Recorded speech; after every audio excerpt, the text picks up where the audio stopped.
Do you need the workplace spiritual warfare survival blueprint? Of course you do. I don't care if you were on a job for 15, 20, 25 years. This will still help you.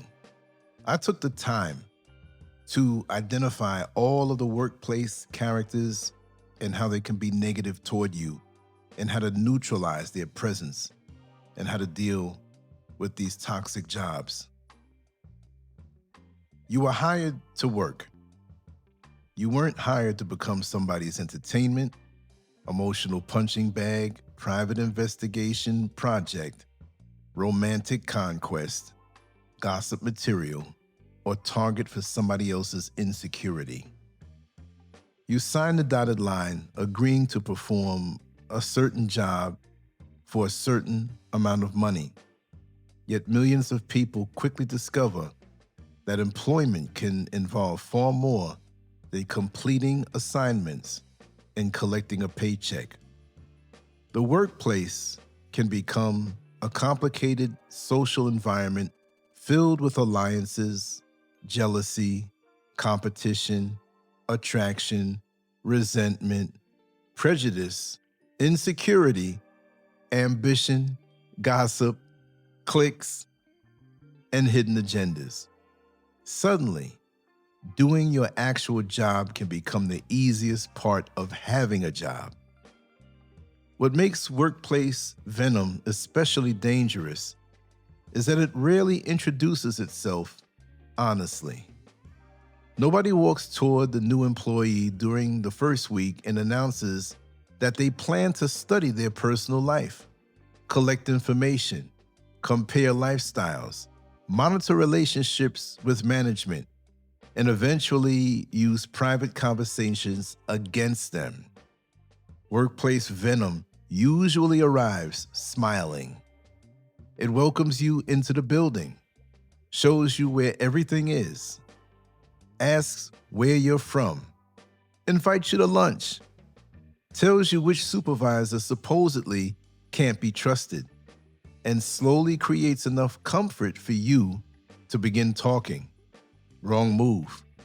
Before you've learned the personalities around you, some people may already know where you live, whether you're married, what your spouse does, whether you have children, what kind of car you drive, what happened at your previous job, and what you hope to accomplish at this one. That's why I describe certain workplace environments as a form of spiritual warfare. I'm not saying every disagreement with a coworker has some supernatural explanation. I'm talking about a daily battle to protect your peace, discipline, focus, reputation, emotional stability, private life, and livelihood from unnecessary negative energy. You can arrive every morning determined to perform excellent work while somebody sitting 20 feet away is more concerned about your popularity than your productivity. Somebody else may wonder why management seems to respect you. Another person may want to know how much money you make outside the workplace, whether your spouse earns good money, whether you own your own home, where you travel, and why you always seem happy. None of those things have anything to do with completing the work, yet they can become distractions powerful enough to damage careers. One of the greatest mistakes a new employee can make is believing that friendliness automatically equals friendship. It doesn't. Professional warmth is healthy. Cooperation is necessary. Respect should always be mutual. You shouldn't walk into a workplace treating everybody like an enemy because that creates its own problems. At the same time, access to your private world should be earned slowly. You can laugh with coworkers without explaining your marriage. You can eat lunch with somebody without discussing your finances. You can help another employee without revealing family problems. You can be friendly without becoming exposed. And you can maintain boundaries without becoming cold. This monologue is for everybody, From the young person entering their first serious workplace to the experienced employee trying to protect a career they've spent decades building. I want to give you the kind of workplace survival manual many people receive only after they've been burned. The purpose isn't to make you paranoid or convince you that everyone smiling in your face secretly hates you. Most coworkers are simply trying to earn a living just like you. But when unhealthy patterns begin appearing, you need enough wisdom to recognize what you're dealing with before somebody else's dysfunction becomes your daily distraction. Workplace spiritual warfare is ultimately about learning how to remain professional without becoming naive, approachable without becoming accessible to everybody, and peaceful without becoming passive. The first rule of workplace survival: stop giving strangers your entire life story. One of the strangest things about beginning a new job is how quickly personal questions can start. Somebody wants to know where you live, whether you're married, whether you have children, what your spouse does for a living, what neighborhood you live in, how much your car costs, whether you own your house, what happened at your previous job, where you spend your weekends, whether you're dating anybody, and how much overtime you're receiving. Many of those questions can be completely innocent because human beings naturally make conversation and look for common ground. The problem begins when casual conversation slowly becomes information gathering.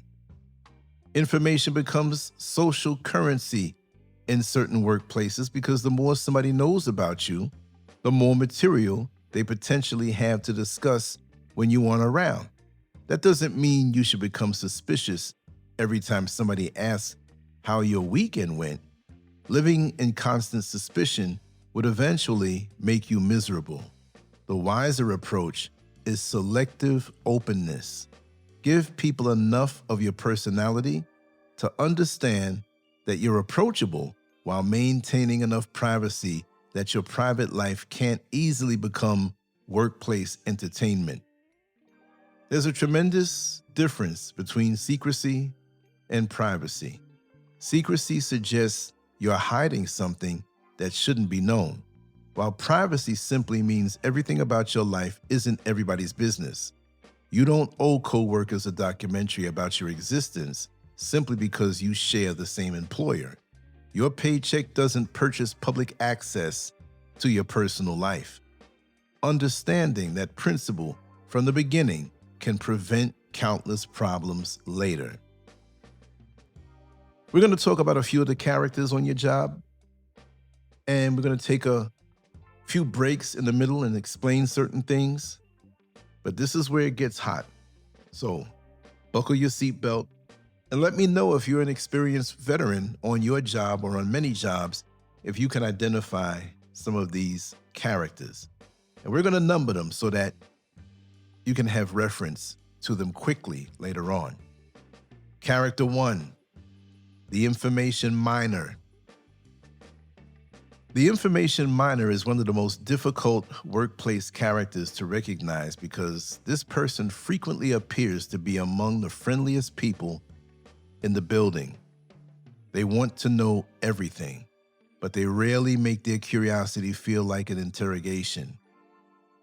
They may invite you to lunch during your first week, explain workplace culture, tell funny stories about coworkers, and make you feel as though you've already been accepted into the inner circle.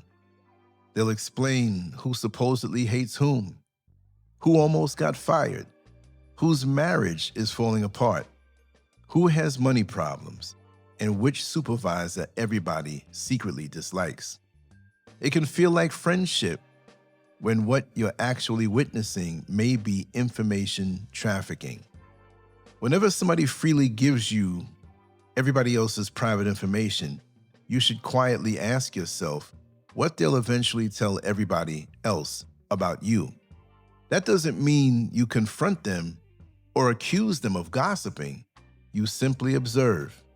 The information miner creates intimacy quickly because quick intimacy produces quick information. They may reveal something personal about themselves, hoping you'll naturally respond by revealing something personal about yourself. Human beings tend to reciprocate.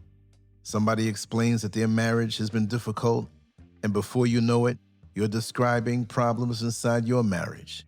Somebody tells you they are struggling financially, and suddenly you're explaining your finances. The exchange feels balanced, but you have no idea where your information will travel after lunch ends. The toxic information miner isn't always collecting information because they plan to destroy you immediately. Sometimes knowledge itself makes them feel powerful. They enjoy being the person who knows everybody's business because information gives them importance inside the workplace social structure. They may want to determine how much money you have, whether you're doing better than they are, whether your relationship is happier, whether management favors you, or whether something exists inside your private life that can later become gossip material. Individually, their questions may seem harmless. Collectively, those questions can create a surprisingly detailed profile of your life. How to neutralize the information miner. The best defense against the information miner is learning how to become pleasantly boring without becoming unfriendly. You don't have to refuse every personal question or behave as though you're being questioned by law enforcement. Simply learn how to answer without opening additional doors. If somebody asks you how your weekend went, you can say it was relaxing and immediately ask about theirs. If they ask about your finances, you can casually explain that you prefer keeping money matters private. If they ask about your relationship, you can say everything is fine without providing a full report. Short, pleasant answers establish boundaries without unnecessarily creating enemies. The principle is simple. The less unnecessary information people possess about your private life, the less private information they can distort. You aren't being dishonest. You're practicing discretion. Your coworkers need enough information to work effectively with you, but they don't automatically need access to your finances, relationships, family conflicts, future plans, insecurities, or private ambitions. Privacy isn't hostility. Privacy is protection. Character 2, the workplace gossip broker. The workplace gossip broker doesn't merely enjoy gossip, they operate an unofficial distribution center. Information enters through one conversation and leaves through 10 others. This person always seems to know who argued with management, who is supposedly getting fired, who is sleeping with who has financial problems, who secretly hates the boss, and which department is allegedly falling apart. Their favorite conversations usually begin with phrases suggesting that what they're about to tell you shouldn't be repeated, even though the fact that they're telling you proves they don't respect confidentiality themselves. The gossip broker survives through emotional reactions. They want the shocked expression, the raised eyebrow, the sudden question, and the irresistible curiosity that makes you lean closer. The moment you become emotionally invested in the story, you've entered their world. You may never repeat what they told you, but somebody can later claim you participated in the conversation. Suddenly your name becomes attached to something you never created. That's how innocent employees become connected to workplace drama without realizing what happened. The deeper danger is that gossip rarely remains accurate while traveling. A manager saying staffing levels may change next month can become a rumor that layoffs are coming. Two employees eating lunch together can become a secret relationship. Someone taking several sick days can suddenly become a story about addiction, family problems, or serious illness. One ordinary observation gets decorated with speculation until fiction begins traveling through the workplace disguised as fact. Reputations can be damaged long before anybody bothers discovering what actually happened. How to neutralize the workplace gossip broker. Never feed the machine. When somebody approaches you carrying gossip, don't reward the behavior with excitement, questions, additional information, or your own speculation. You can simply explain that you haven't heard anything about the situation and move the conversation towards something else. If the person continues pushing, calmly tell them you try to stay away from workplace rumors. You don't have to lecture them or embarrass them. Your objective is simply to establish that gossip receives no oxygen when it reaches you. Eventually, the gossip broker learns that bringing stories to you isn't profitable. They can't extract information, they can't produce dramatic reactions, and they can't easily claim you contributed to the rumor. Protecting your mouth is one of the strongest ways to protect your reputation. Many workplace disasters begin because somebody said something they never needed to say. Silence, used wisely, can become professional armor. Character 3. The fake workplace friend can be especially dangerous because the relationship may initially feel genuine. They help you understand procedures, explain workplace culture, introduce you to other employees, and perhaps even defend you when you're still learning. Soon you're eating lunch together, texting outside work, sharing jokes, discussing your families, and talking about frustrations with management. Before long, this person knows which supervisor irritates you, which coworker you dislike, whether you're searching for another job, what problems exist inside your relationship, and what you really think about the company. Workplace friendships can absolutely become real friendships. People have met lifelong friends through employment, and there's nothing wrong with developing meaningful connections with people you work beside. The complication is that employment introduces professional competition into relationships. Two workplace friends can suddenly want the same promotion, compete for overtime, seek the same schedule, receive different evaluations, or find themselves on opposite sides of an office conflict. That's when information shared during peaceful times can become ammunition during competitive times.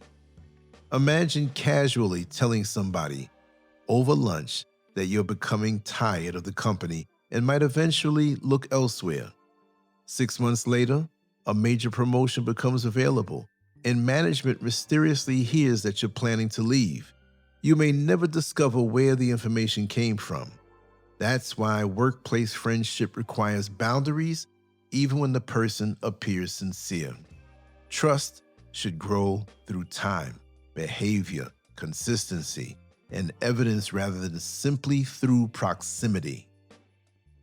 How to neutralize the fake workplace friend. Allow workplace friendships to develop slowly because time reveals patterns that conversation can hide. Watch how people behave when they're disappointed. Watch how they respond when somebody else receives a promotion. Notice how they speak about people who aren't present and whether confidential information remains confidential. Someone who constantly betrays other people's privacy is already showing you what they may eventually do with yours. You can still laugh, socialize, enjoy lunch, and build meaningful relationships without giving another employee information capable of damaging your professional reputation. Your deepest frustrations about management, private financial matters, relationship struggles, and future career plans should remain with people who have truly earned your trust.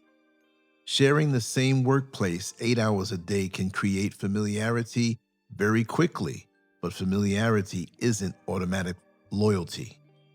Trust and believe.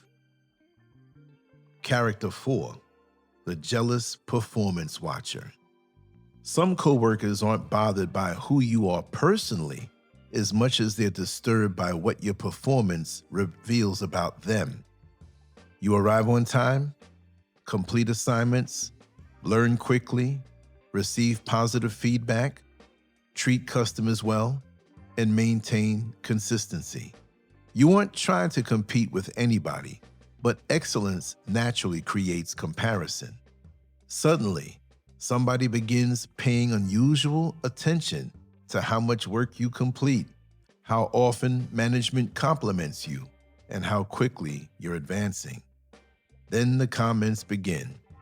They accuse you of doing too much, trying to impress management, making everybody else look bad, or behaving as though you're better than the group. Those statements often reveal something deeper than simple workplace criticism. Your discipline has disturbed somebody's comfort. Some workplaces develop an unofficial culture of mediocrity where everyone silently agrees about how much effort they're willing to give. When a motivated employee enters that environment and performs at a higher level, their productivity can expose what other people could have been doing all along. The jealous performance watcher may begin minimizing your accomplishments, searching for mistakes, questioning why management likes you, or suggesting that your advancement comes from favoritism rather than ability. They may not consciously admit they're jealous. Human beings often disguise envy as criticism because criticism feels more respectable. Instead of saying, "Your success makes me uncomfortable," they say, "You're trying too hard." Instead of admitting, "I wish management noticed me," they say, "You're kissing up to the boss." Learn to hear what certain statements are really communicating. How to neutralize the jealous performance watcher. Never shrink your excellence to protect somebody else's insecurity, but don't become arrogant either. Continue doing your job well.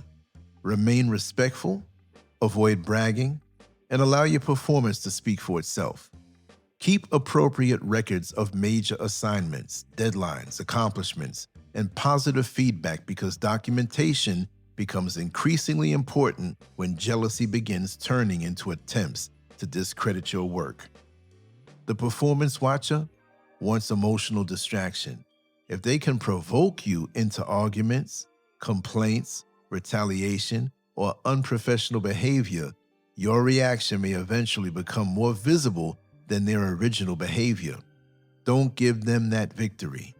Consistency defeats many workplace games because eventually patterns become visible.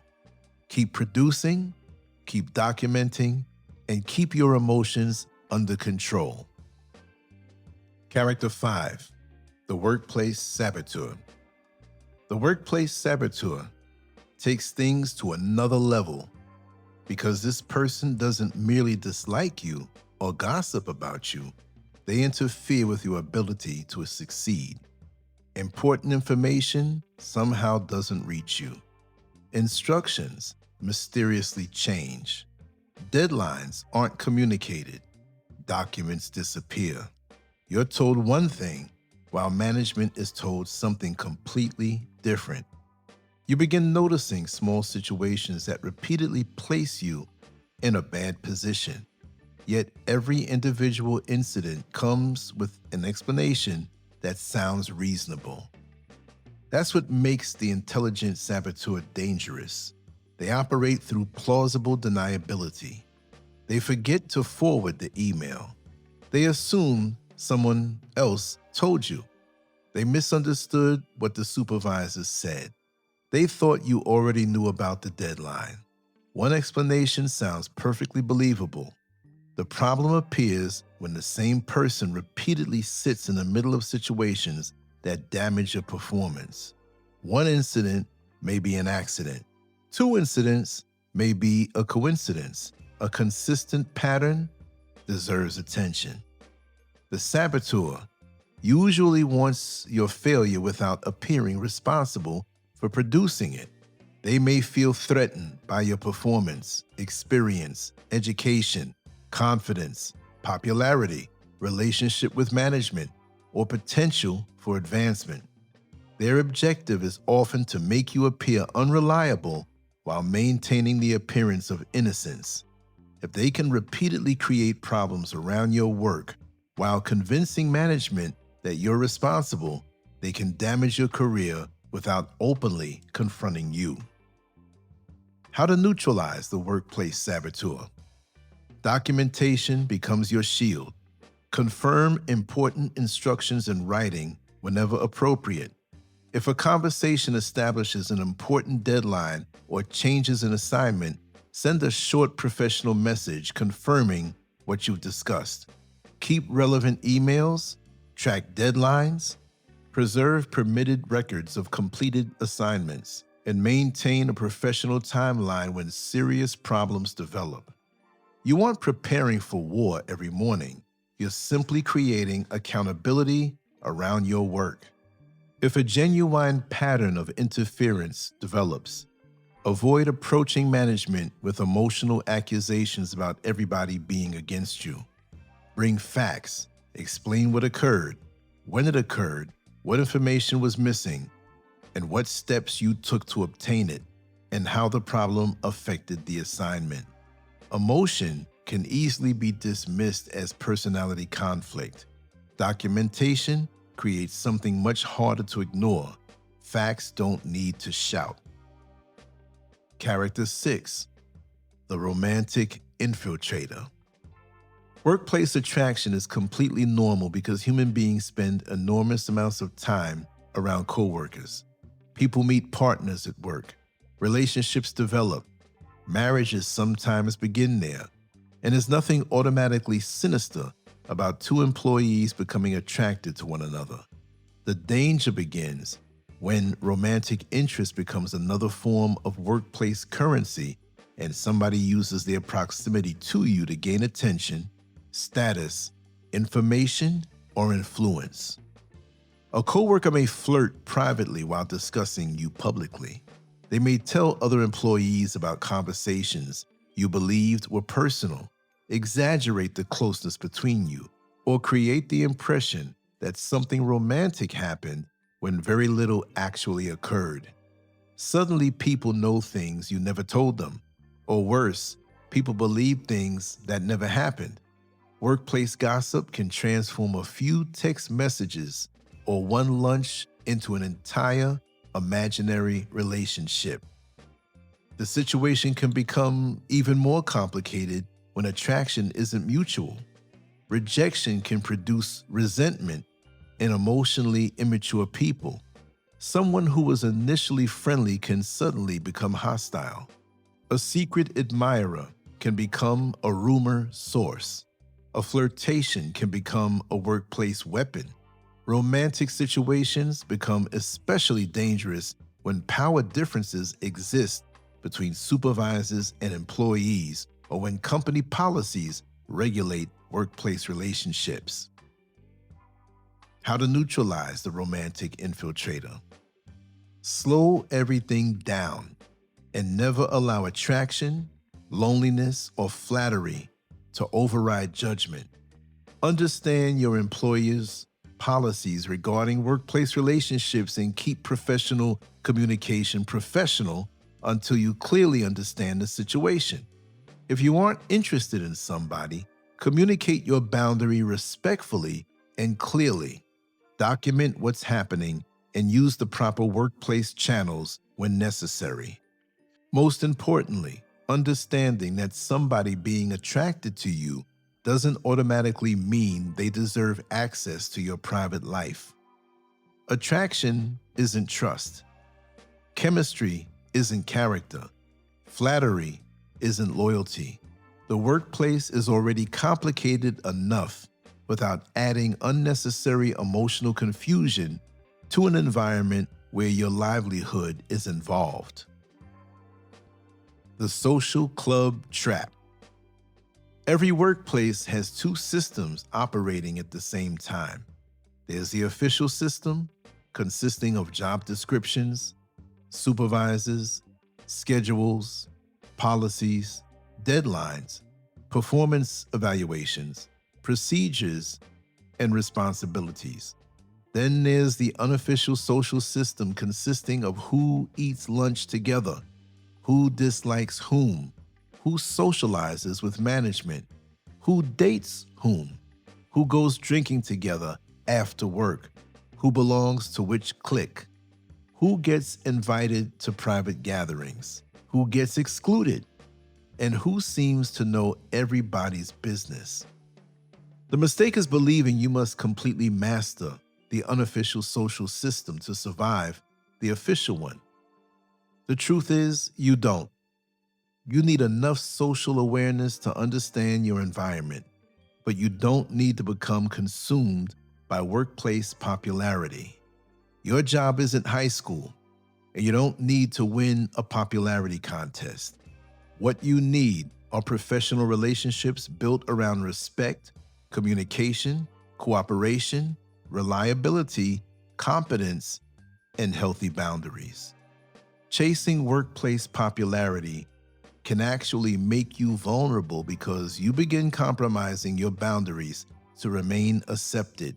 You laugh at things you don't find funny, participate in gossip because everybody else is doing it, attend gatherings you don't want to attend, reveal personal information because you don't want to appear distant, and tolerate disrespect because you're afraid of becoming the outsider. Eventually, you've traded your peace for acceptance, and that's far too expensive.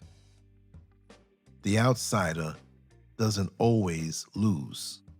Being outside the dominant workplace clique can initially feel uncomfortable because human beings naturally want belonging. They may notice coworkers going to lunch without inviting you, conversations becoming quiet when you enter the room, or social gatherings taking place without your knowledge.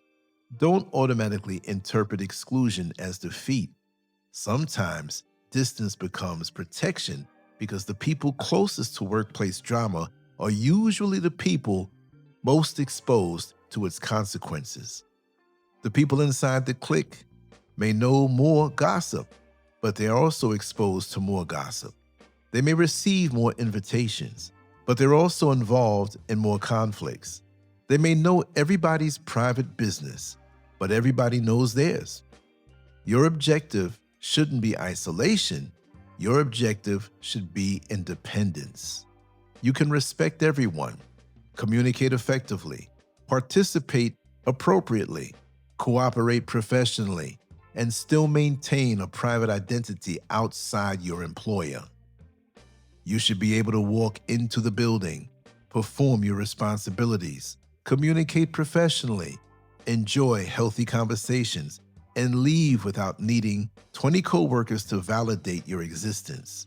That's a powerful form of freedom because nobody can easily threaten you with exclusion when acceptance was never the source of your self-worth. When prejudice enters the workplace. There's another workplace reality that can't be ignored because sometimes mistreatment isn't merely personality conflict. Bias and discrimination can exist, and race can become a factor just as other personal characteristics can become factors depending on the situation. An African American employee, for example, may encounter circumstances where their competence is questioned differently. Mistakes are magnified, advancement is resisted, stereotypes influence perceptions, or their confidence is interpreted differently from similar behavior displayed by somebody else. This subject requires precision because not every disagreement between people of different backgrounds proves discrimination. Not receiving a promotion doesn't automatically prove prejudice, and every unpleasant coworker isn't motivated by race. At the same time, pretending discrimination never happens leaves employees unprepared when genuine patterns appear. Wisdom requires avoiding both extremes. Don't invent discrimination where there's no evidence. But don't ignore credible patterns because somebody tells you that you're imagining what you repeatedly experience. When you believe discrimination may be occurring, begin looking at patterns rather than relying entirely on feelings. Examine how opportunities are distributed, whether standards are applied consistently, whether inappropriate comments have been made, whether comparable employees receive different treatment, and whether complaints or incidents can be documented. If something serious is happening, evidence becomes more powerful than accusation. The objective isn't to spend every day trying to prove everybody hates you. The objective is recognizing unfair treatment when credible evidence exists and responding intelligently through the proper channels. Spiritual warfare begins with self-control. When I describe workplace conflict as spiritual warfare, the deepest battle isn't always against another employee. Sometimes the greatest battle takes place inside your own reaction. The question becomes whether somebody can insult you without controlling your entire day, whether somebody can gossip about you without forcing you into retaliation, whether somebody can exclude you without making you question your worth, and whether somebody's jealousy can convince you to reduce yourself simply to make them feel comfortable. Your ability to govern your response determines how much control other people can exercise over your peace.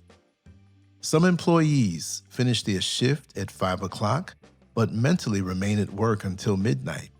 They sit at dinner, replaying arguments, lie in bed thinking about coworkers, wake up anticipating conflict, and spend their days off discussing people who aren't even present.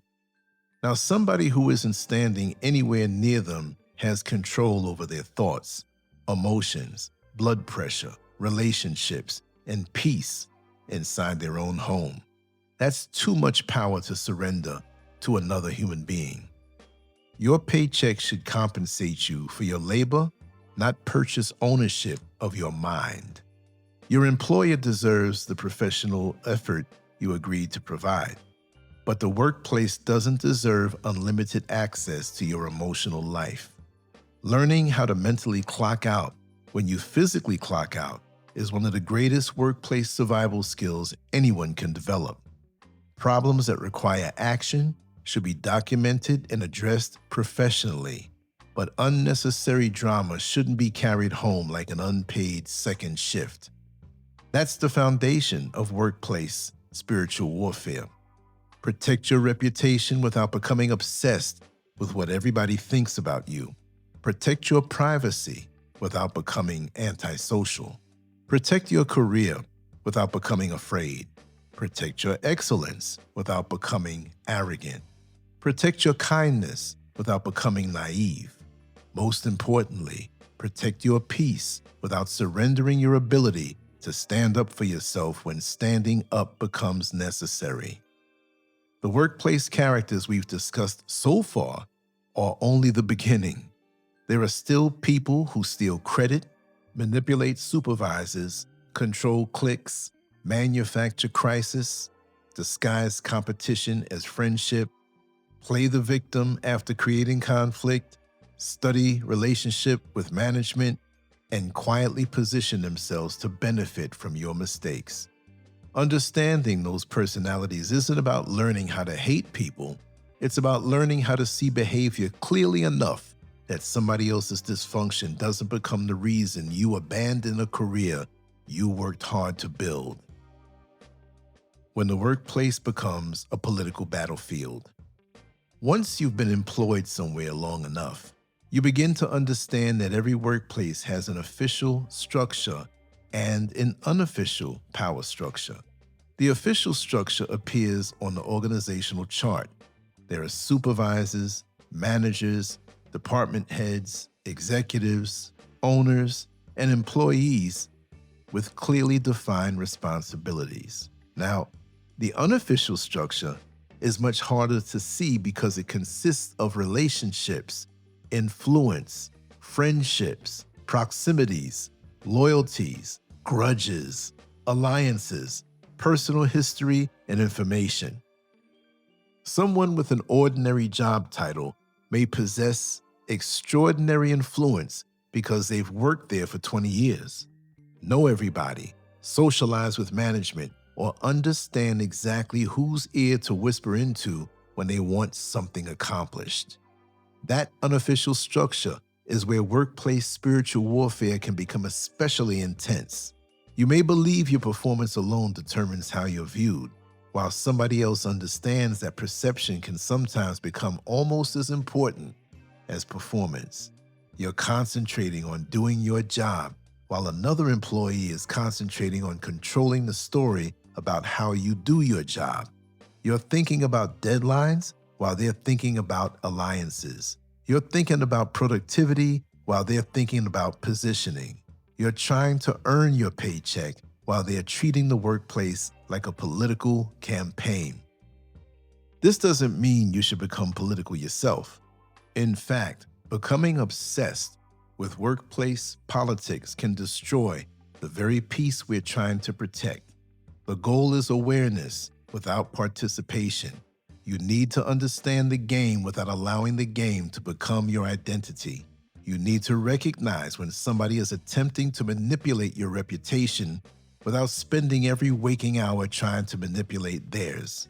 There's a tremendous power in being professionally aware while remaining personally detached.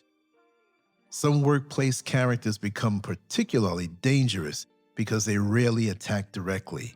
They work through influence. They shape opinions before you enter the room. They plant questions instead of making accusations. They steal credit without appearing to steal anything.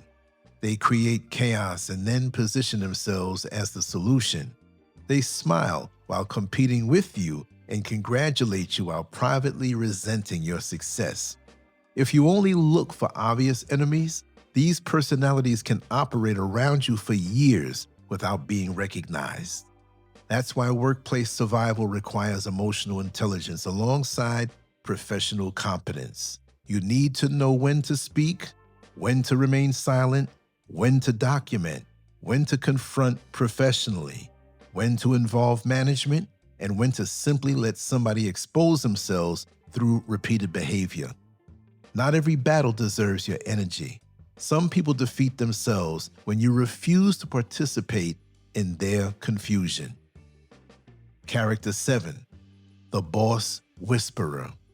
The Boss Whisperer is the coworker who seems to have unusual access to management. This person may not technically supervise anybody, yet somehow they always know what management is thinking.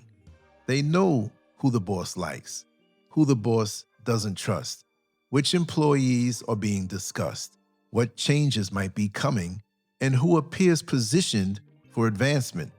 Sometimes their relationship with management is completely legitimate. They may simply be an experienced employee who has earned trust over many years.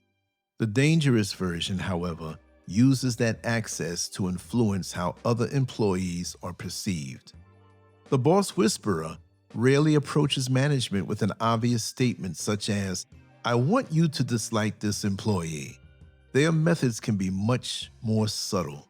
They may say, "I really like him, but I've noticed he seems overwhelmed lately." They might tell a supervisor, "She's a good worker," although several people have mentioned that she can be difficult. Notice how cleverly the message is packaged. They begin with something positive so the criticism appears fair and reasonable. Then they plant the seed. Once that seed enters management's mind, ordinary behavior can suddenly be interpreted through the suspicion that was planted. The Boss Whisperer understands something many employees don't understand until much later in their careers. Whoever controls information can influence perception.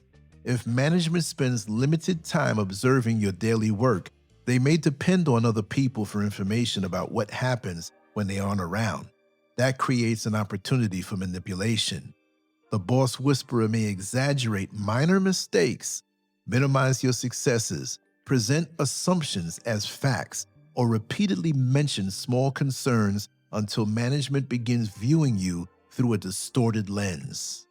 This personality becomes particularly dangerous when jealousy enters the equation. Perhaps management appreciates your work. Maybe you're receiving more responsibility.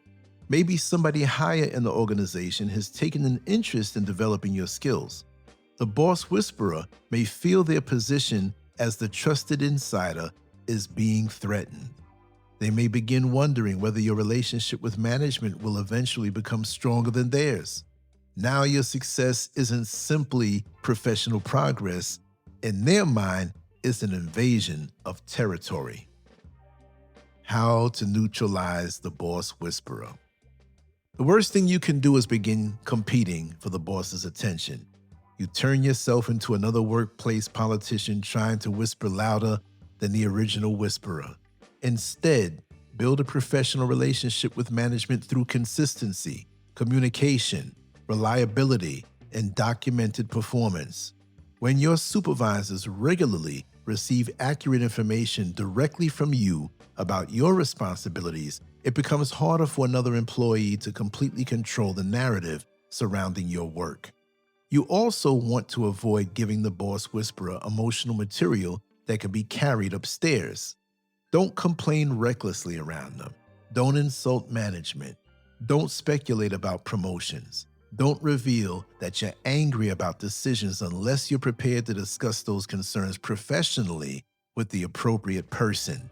Assume that anything said around someone who constantly communicates with management could eventually reach management. That doesn't mean you become frightened or fake. It simply means you speak with discipline. Character 8, the credit thief. The credit thief is one of the most frustrating personalities in any workplace because this person benefits from labor they didn't perform. You develop the idea, solve the problem, create the presentation, discover the mistake, train the team, improve the process, or rescue a difficult project. Somehow, when the accomplishment reaches management, another person's name has mysteriously attached itself to your work. Sometimes they don't completely erase you from the story. They simply reposition themselves as the central figure while reducing your contribution to a supporting role. Credit theft can happen subtly. Perhaps you share an idea during a private conversation with a coworker, and 2 days later, they present essentially the same idea during a meeting as though it just occurred to them. Maybe you complete most of a difficult project while another employee gives the final presentation and repeatedly uses the word I instead of we. Perhaps you solve a technical problem, explain the solution to somebody, and later hear that person explaining to management how they figured everything out. These situations can make your blood boil because somebody isn't merely competing with you, they're attempting to convert your labor into their reputation. The credit thief often targets quiet, dependable employees because they assume those individuals won't challenge them. If you're naturally humble, you may believe good work always speaks for itself. Unfortunately, good work sometimes needs accurate documentation because other people are perfectly willing to speak for your work if you don't. Humility is admirable, but disappearing from your own accomplishments isn't humility.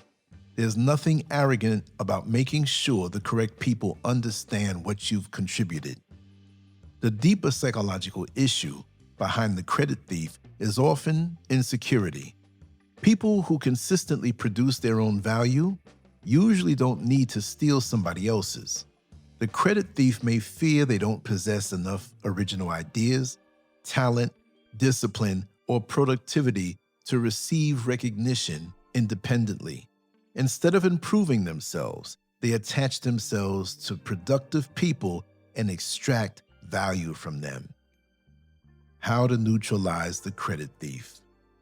Make your contributions visible without becoming boastful. Use normal professional communication to create a clear record of your work. When submitting a project, explain what you've completed. When participating in collaborative work, make sure responsibilities are clearly assigned. When sending updates, mention the portions you handled without exaggerating your importance. You aren't screaming, "Look at me." You're simply preventing history from being rewritten. If someone repeatedly takes credit for your work, address the pattern calmly and professionally. In a meeting, you might naturally clarify that the idea came from research you completed earlier and then continue discussing the project without turning the room into a confrontation. If the behavior becomes serious, documentation can again protect you. The goal isn't revenge. The goal is accuracy. Your career shouldn't be built on somebody else's accomplishments, and somebody else's career shouldn't be built on yours. Character 9, the smiling competitor. The smiling competitor can be one of the hardest people to read because nothing about their outward behavior initially appears hostile. They congratulate you when you succeed. They ask about your goals. They seem interested in your progress. They compliment your work. They may even encourage you to apply for a promotion. Yet beneath that friendliness may exist an intense, private competition that you never agreed to participate in. Competition itself isn't unhealthy. Healthy competition can motivate people to improve. The problem begins when somebody turns your life into their scoreboard. If you receive praise, they need praise. If you earn a promotion, they need a better promotion. If management gives you an opportunity, they immediately begin asking why they didn't receive the same opportunity. If you purchase something nice, they suddenly need to discuss what they own. Your existence becomes a constant measurement of their worth. The smiling competitor studies you because comparison requires information. They want to know your salary, schedule, assignments, plans, relationships with management, outside income, education, and ambitions. Their questions may sound supportive, but the information allows them to calculate where they believe they stand compared with you. That's why oversharing becomes dangerous even when the person appears friendly. Eventually, that smile may begin cracking when you accomplish something they can't easily duplicate. Their compliments become smaller. Their jokes become sharper. They begin finding reasons your success supposedly doesn't count. Maybe management favors you. Maybe you got lucky. Maybe you knew somebody. Maybe the assignment was easy. Anything becomes acceptable except acknowledging that you earned what you received. How to neutralize the smiling competitor. Refuse the invitation to compete. You don't need to prove that your car is better, your salary is higher, your relationship with management is stronger, or your future is brighter. When somebody constantly measures themselves against you, denying them access to the scoreboard removes much of their power. Keep financial details private, keep long-term career plans selective, and stop explaining every opportunity you receive. At the same time, don't deliberately hide your success or make yourself smaller. There's a difference between privacy and self-erasure. Accept compliments graciously. Take opportunities you've earned. Continue developing professionally. The smiling competitor's insecurity isn't your responsibility to manage. Your responsibility is making sure their competition doesn't become your distraction. Character 10, the Clique Gatekeeper. Every workplace clique seems to have somebody who decides who belongs and who doesn't. That person is the Clique Gatekeeper. They may not hold any official authority, yet socially they behave as though they control admission into the workplace community. They organize lunches, after-work gatherings, group chats, birthday celebrations, private conversations, and informal networks. Their approval can determine whether somebody is welcomed into the group or quietly treated as an outsider. The clique gatekeeper gains power from belonging because exclusion only works when belonging is treated like a prize.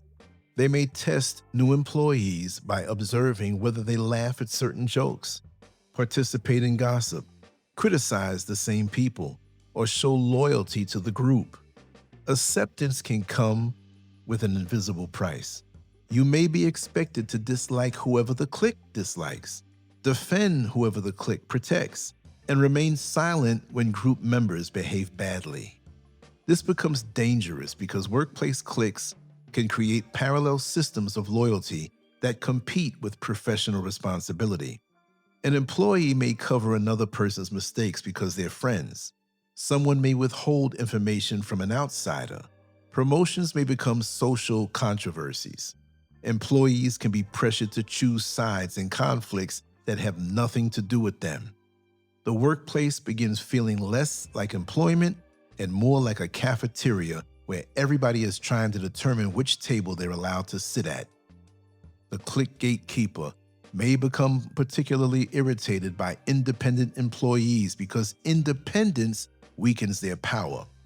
If you're comfortable eating lunch alone, comfortable talking with people from different groups, and comfortable leaving work without attending every social event, exclusion becomes useless against you.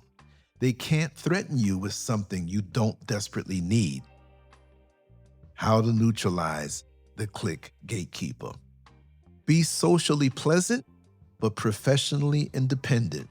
Speak to everyone. Treat people respectfully regardless of which group they belong to. Don't allow somebody else to decide who you're permitted to communicate with. If you're invited somewhere and genuinely want to attend, then go. If you don't want to attend, politely decline without feeling guilty. Your employment contract doesn't require surrendering your social independence. More importantly, never purchase acceptance with gossip, cruelty, or betrayal. If belonging requires you to participate in humiliating another employee, the price is already too high. Today, the clique may be laughing with you about somebody else. Tomorrow, the empty chair at lunch may be yours. Build relationships around individual character rather than group loyalty. Character 11, the professional victim. The professional victim is one of the most emotionally exhausting workplace personalities because nothing is ever their responsibility. Every problem originates somewhere else. Management is against them. Coworkers are jealous. Customers are unreasonable. The schedule is unfair. The workload is impossible. Their previous supervisor mistreated them. Their current supervisor doesn't understand them. And the next supervisor will probably disappoint them too. Somehow chaos follows them everywhere, yet they remain completely innocent in every story. This person can initially attract your sympathy because some of their complaints may be legitimate. People genuinely experience unfair treatment at work, and nobody should dismiss real mistreatment simply because somebody complains about it. The warning sign appears when victimhood becomes a permanent identity. If every conflict has the same hero and the same villains, eventually you have to examine the pattern. When someone has been betrayed by every friend, mistreated by every supervisor, targeted by every coworker, and misunderstood in every department, there just may be more happening than their version of events reveals. The professional victim frequently recruits rescuers. They tell you their story and wait for you to become emotionally invested. Soon, you're defending them in situations you never witnessed. You're confronting people based on information you received from one side. You're carrying emotional weight that never belonged to you. Eventually, if you stop agreeing with them, you may become the newest villain in their story. Trust and believe. The danger becomes even greater when a professional victim uses accusations strategically. Accountability becomes persecution. Constructive criticism becomes bullying. A missed deadline becomes somebody else's failure to support them. They may be extremely skilled at making anyone who challenges their behavior feel cruel. How to neutralize the professional victim. Offer compassion without becoming a soldier in somebody else's war. You can listen briefly and acknowledge that a situation sounds difficult without declaring somebody guilty based solely on one person's account. Avoid joining conflicts you haven't personally witnessed. If the issue is serious, encourage the person to document what happened and use the proper workplace channels rather than turning the lunchroom into a courtroom. You also need boundaries around emotional dumping. If every conversation becomes another hour of complaints, gradually redirect the relationship towards work. You aren't required to become somebody's workplace therapist. Protecting your energy sometimes means refusing to carry problems that belong to other adults. Character 12, the chaos creator. The chaos creator is the person who somehow makes every employment more complicated. When things are peaceful, they become restless. When everybody is getting along, they introduce tension. When a minor misunderstanding occurs, they enlarge it. When two co-workers disagree, they carry information between them until the disagreement becomes a feud. This personality doesn't merely survive chaos, they often seem energized by it. Chaos gives certain people a sense of importance. If everyone is calm and functioning independently, nobody needs them. But when confusion begins, suddenly they become the messenger, mediator, advisor, information source, and central character. They know what everybody said, they know why everybody is angry, they know who should apologize. The fire they helped ignite becomes the reason everybody comes running toward them for information. The chaos creator may also manufacture emergencies around actual work. Everything becomes urgent. Every mistake becomes catastrophic. Every inconvenience becomes a crisis. They send alarming messages, interrupt people unnecessarily, and create emotional intensity around situations that could have been solved quietly. Constant urgency gives them control over the emotional temperature of the workplace. Over time, this behavior exhausts everyone around them. Employees begin walking on eggshells because they never know what drama is coming next. Productivity suffers because emotional energy is constantly being redirected toward unnecessary conflict. The chaos creator may not even realize what they're doing because disorder has become so normal to them that peace feels uncomfortable. How to neutralize the chaos creator. Refuse to match their emotional temperature. If they arrive speaking rapidly about an alleged emergency, slow the conversation down and ask for specific facts. What happened? What actually needs to be done? Who needs to know? What's the deadline? Facts have a remarkable ability to drain unnecessary drama from a situation because chaos thrives on emotion and ambiguity. Never become their delivery system. If they tell you what another coworker supposedly said about you, resist the temptation to immediately react. If clarification is truly necessary, speak directly with the person involved. The chaos creator loses enormous power when employees stop communicating through them and begin communicating with each other. When your success becomes somebody else's emergency. One of the painful truths about workplace life is that your progress can reveal insecurities you never knew existed in other people. You may believe everybody will be happy when you receive a promotion because you worked hard, very hard. Most people may genuinely congratulate you, but somebody who has quietly compared themselves with you for years may experience your advancement as a personal defeat. That's when workplace relationships can change overnight. The person who always ate lunch with you becomes distant. The coworker who praised your abilities begins pointing out flaws. Someone who encouraged you to apply for the promotion suddenly believes management made a terrible decision after you actually received it. You may find yourself confused because you haven't changed. Sometimes you didn't change. Your position changed, and the new position revealed the relationship. Success doesn't always create jealousy. Sometimes success exposes jealousy that was already present. That distinction matters because many people begin apologizing for their accomplishments when others become uncomfortable. They start shrinking themselves. They stop mentioning good news. They turn down opportunities because they're afraid of being accused of thinking they're better than everyone else.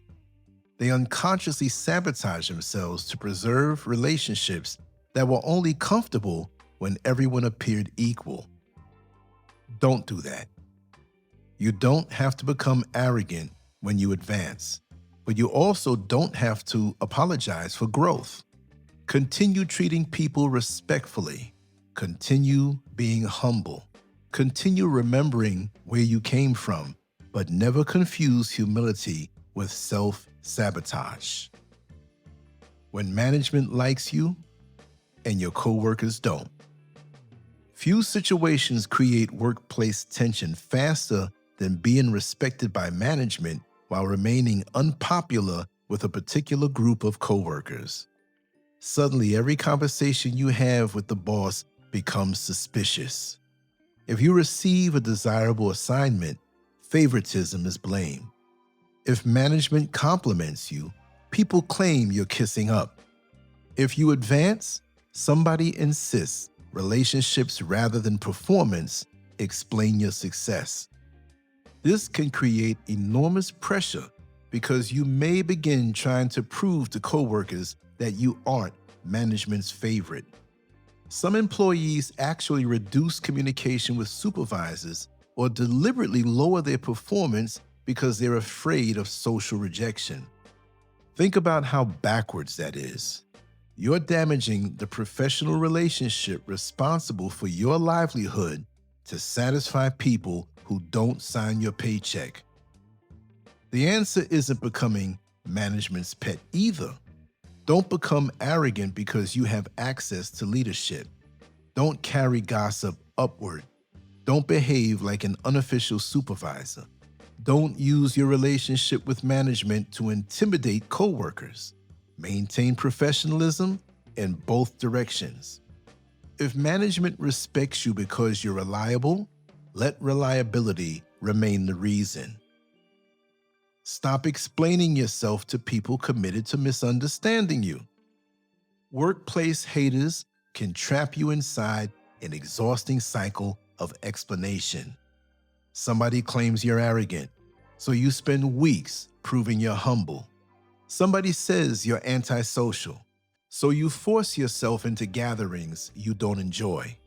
Somebody says management favors you, so you begin explaining every accomplishment. Somebody claims you think you're better than everyone, so you start reducing yourself to make them comfortable.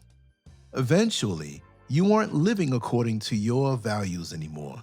You're reacting to everyone's interpretation of you. There's no peace in that. People committed to misunderstanding you will reinterpret your explanations anyway. If you're quiet, you're arrogant. If you speak, you want attention. If you work hard, you're showing off. If you relax, you're lazy. If you keep your life private, you're hiding something. If you share your life, they discuss it. You can't win a game where somebody else constantly changes the rules. That's why emotional independence becomes essential. You need to know who you are before entering the workplace. If your identity depends entirely upon how coworkers interpret you, every rumor becomes an identity crisis. Your reputation matters professionally, and false accusations that could affect your employment should be addressed. But every opinion doesn't deserve a defense.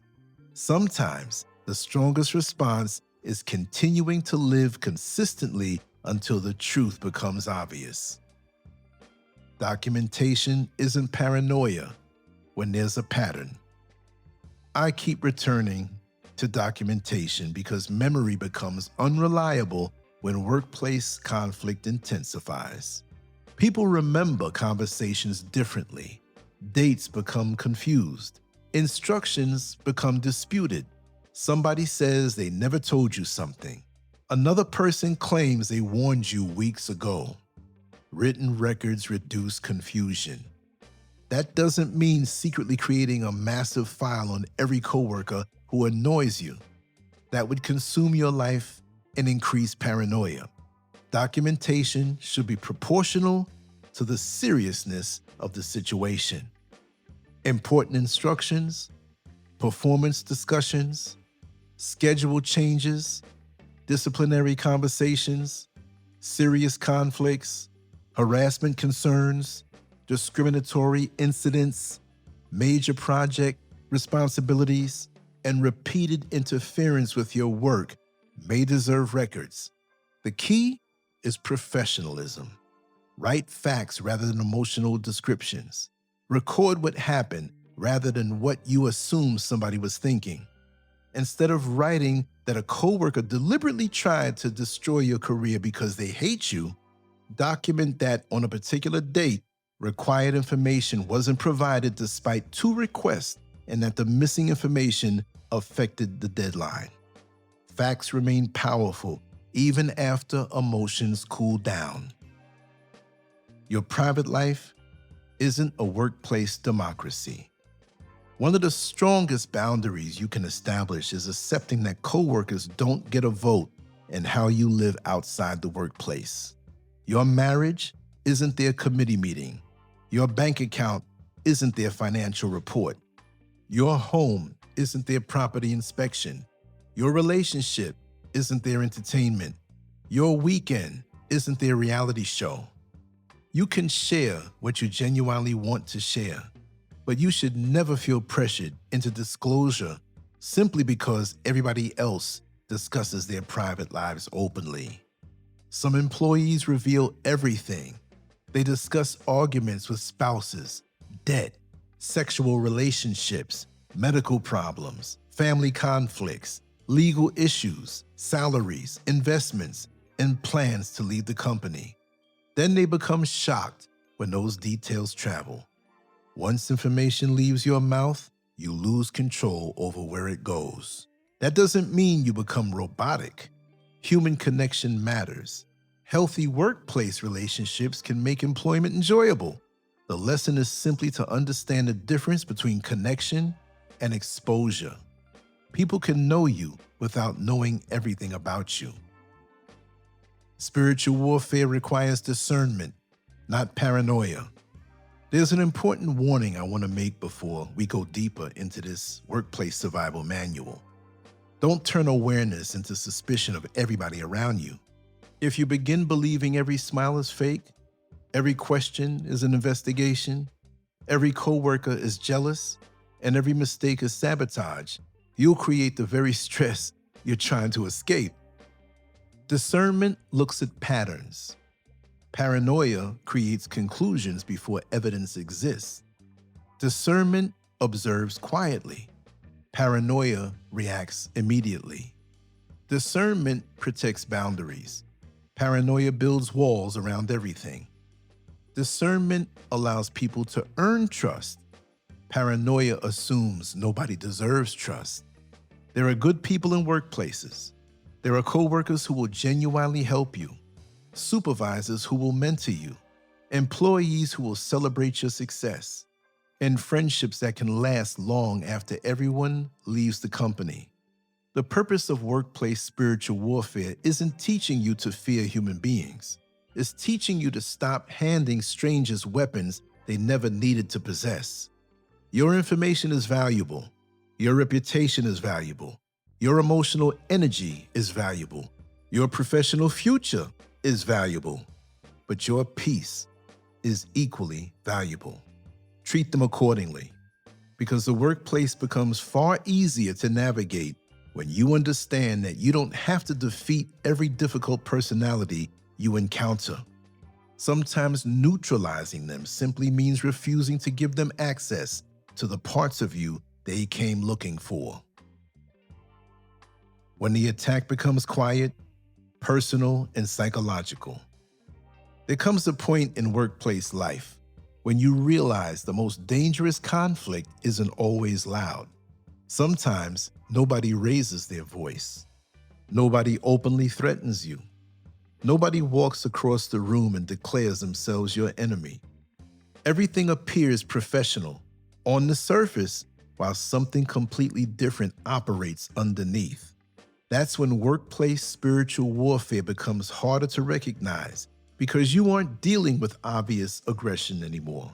You're dealing with suggestion, manipulation, exclusion, passive aggression, reputation damage, strategic silence, selective communication, false concern, and psychological pressure. These workplace personalities can be more difficult to handle because they understand appearances. They know openly attacking you could make them look bad, so they learn how to injure your reputation while protecting theirs. They may smile while delivering an insult, sabotage you while pretending to help, question your competence while pretending to be concerned, or spread damaging information while claiming they're simply trying to understand what happened. Everything comes wrapped in enough innocence to create doubt about what you're experiencing. That doubt becomes part of the psychological pressure. You begin asking yourself whether you're imagining things. Maybe the comment wasn't disrespectful. Maybe the missing information was accidental. Maybe the exclusion meant nothing. Maybe management really did misunderstand your work independently. Maybe the coworker who constantly reports your smallest mistakes is simply trying to help. One incident can mean almost anything, which is why you should never build serious accusations around isolated events. Patterns are what matter. The mature employee learns to watch behavior without immediately reacting to behavior. That's a powerful skill because toxic personalities frequently depend on predictable emotional responses. They know exactly which button they're pressing, and they're waiting for you to explode so your explosion becomes their story. They provoke quietly and then stand back publicly. Suddenly, everybody sees your reaction while nobody saw the months of behavior that produced it. That's why emotional discipline becomes professional protection. You can recognize disrespect without immediately performing anger. You can document suspicious patterns without announcing that you're documenting them. You can establish boundaries without giving a speech. You can remove access without creating a dramatic confrontation. Sometimes workplace power isn't found in what you say. It's found in what you refuse to participate in. Now let's get back to the characters. Character 13, the passive-aggressive coworker.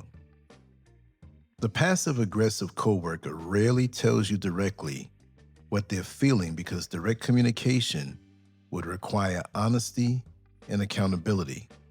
Instead, irritation leaks through sarcasm, facial expressions, selective silence, backhanded compliments, intentional delays, exaggerated politeness, and small acts of resistance.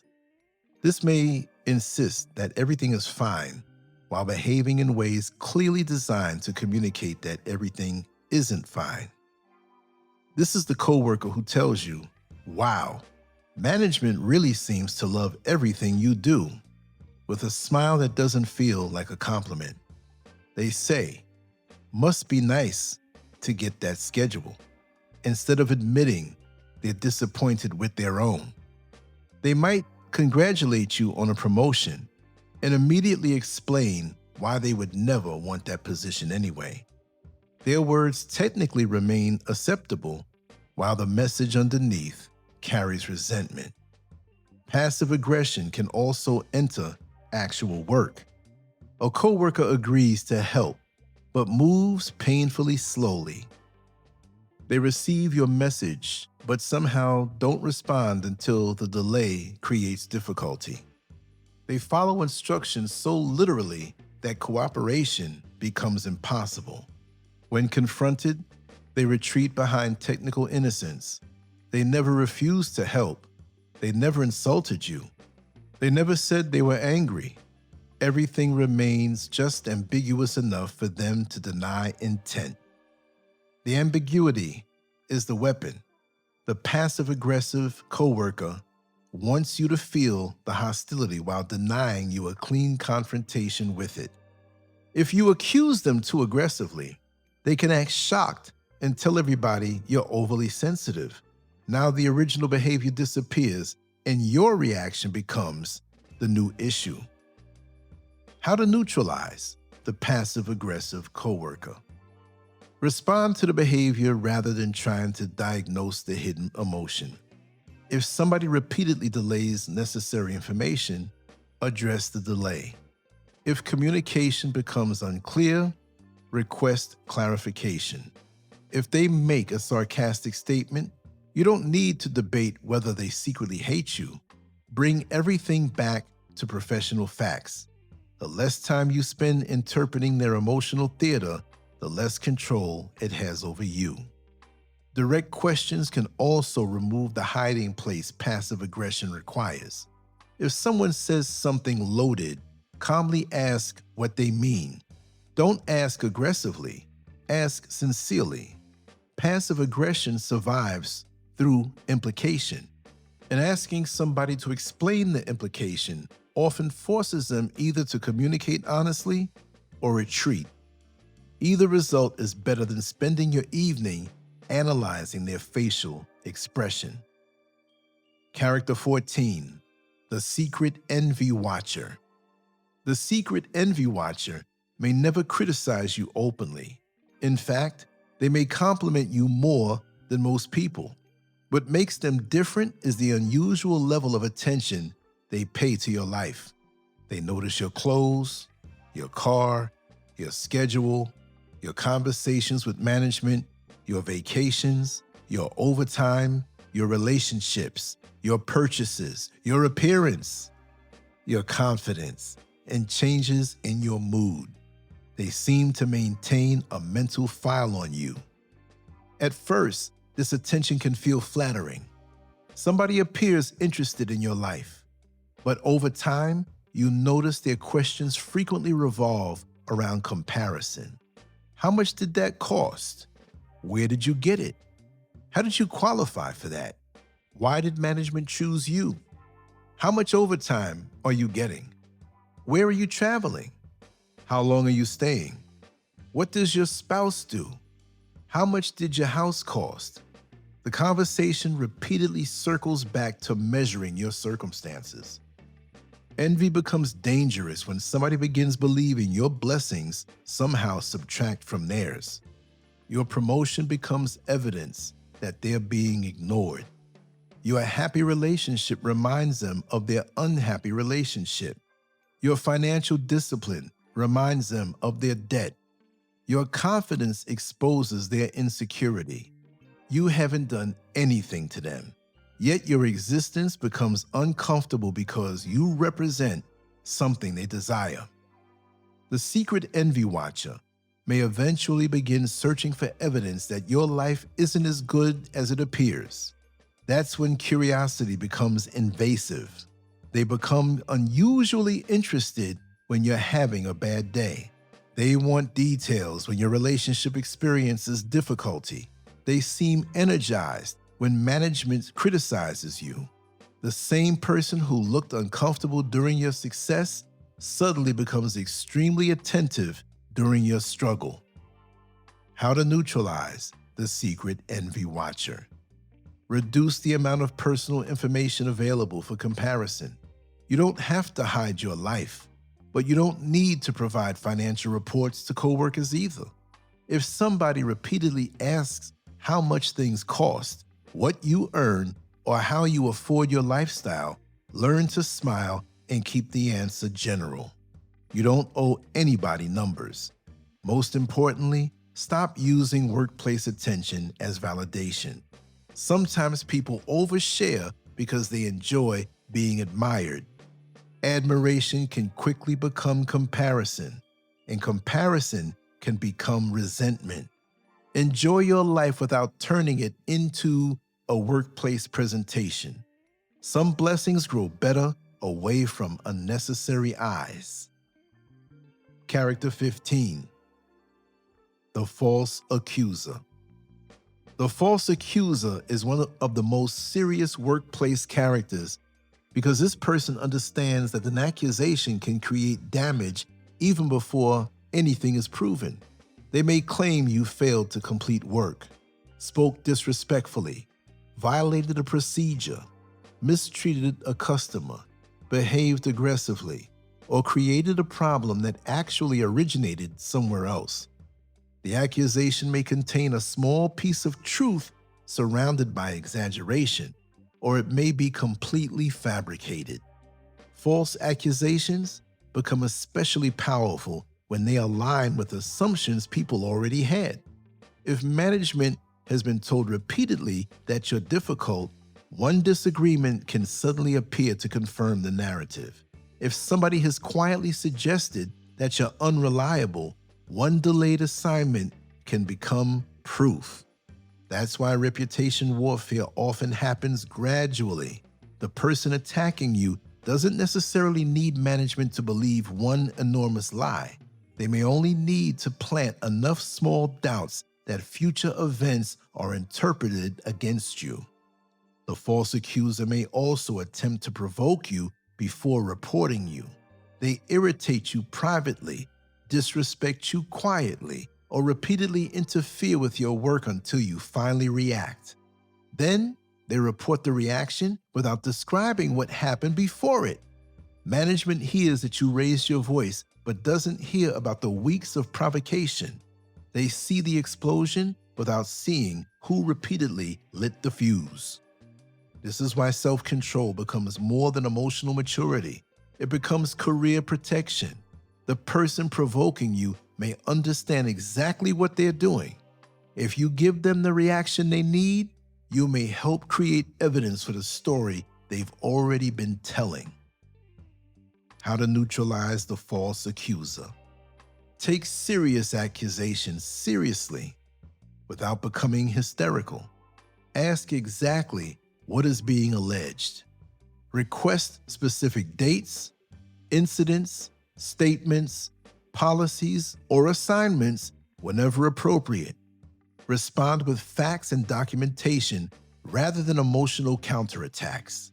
If you have emails, records, witnesses, completed work, or other legitimate evidence, organize it clearly. Never fabricate evidence or retaliate with your own false accusation. Your credibility becomes your greatest asset. When management repeatedly sees that your explanations are calm, specific, documented, and consistent while another person's stories constantly change, patterns become visible. Truth sometimes moves slower than gossip, but documentation gives truth legs. Character 16. The workplace narcissist. The workplace narcissist needs the environment to revolve around their importance. They may constantly redirect conversations toward their achievements, exaggerate their influence, seek admiration, dismiss other people's contributions, and react badly when somebody else receives attention. Every meeting becomes an opportunity to demonstrate superiority. Every project becomes another stage. This person may initially appear extremely confident. They speak with certainty, advertise accomplishments, name drop important people, and present themselves as indispensable. Some genuinely possess impressive abilities. The problem isn't confidence or ambition. The problem begins when their need for recognition requires reducing everybody around them. The workplace narcissist may take credit, blame others for failures, manipulate relationships, create favorites, and punish people who stop providing admiration. If you praise them, you may temporarily become valuable. If you challenge them, disagree publicly, receive more attention, or refuse to participate in their self-image, the relationship can change quickly. They can become especially dangerous when they hold authority. A narcissistic supervisor may surround themselves with employees who constantly agree while treating independent thinkers as threats. Promotions can become rewards for loyalty rather than competence. Criticism becomes disrespect. Questions become challenges. The entire department may slowly learn that protecting the leader's ego matters more than solving problems. How to neutralize the workplace narcissist. Don't make their ego your responsibility. Remain respectful, but don't become trapped in endless admiration.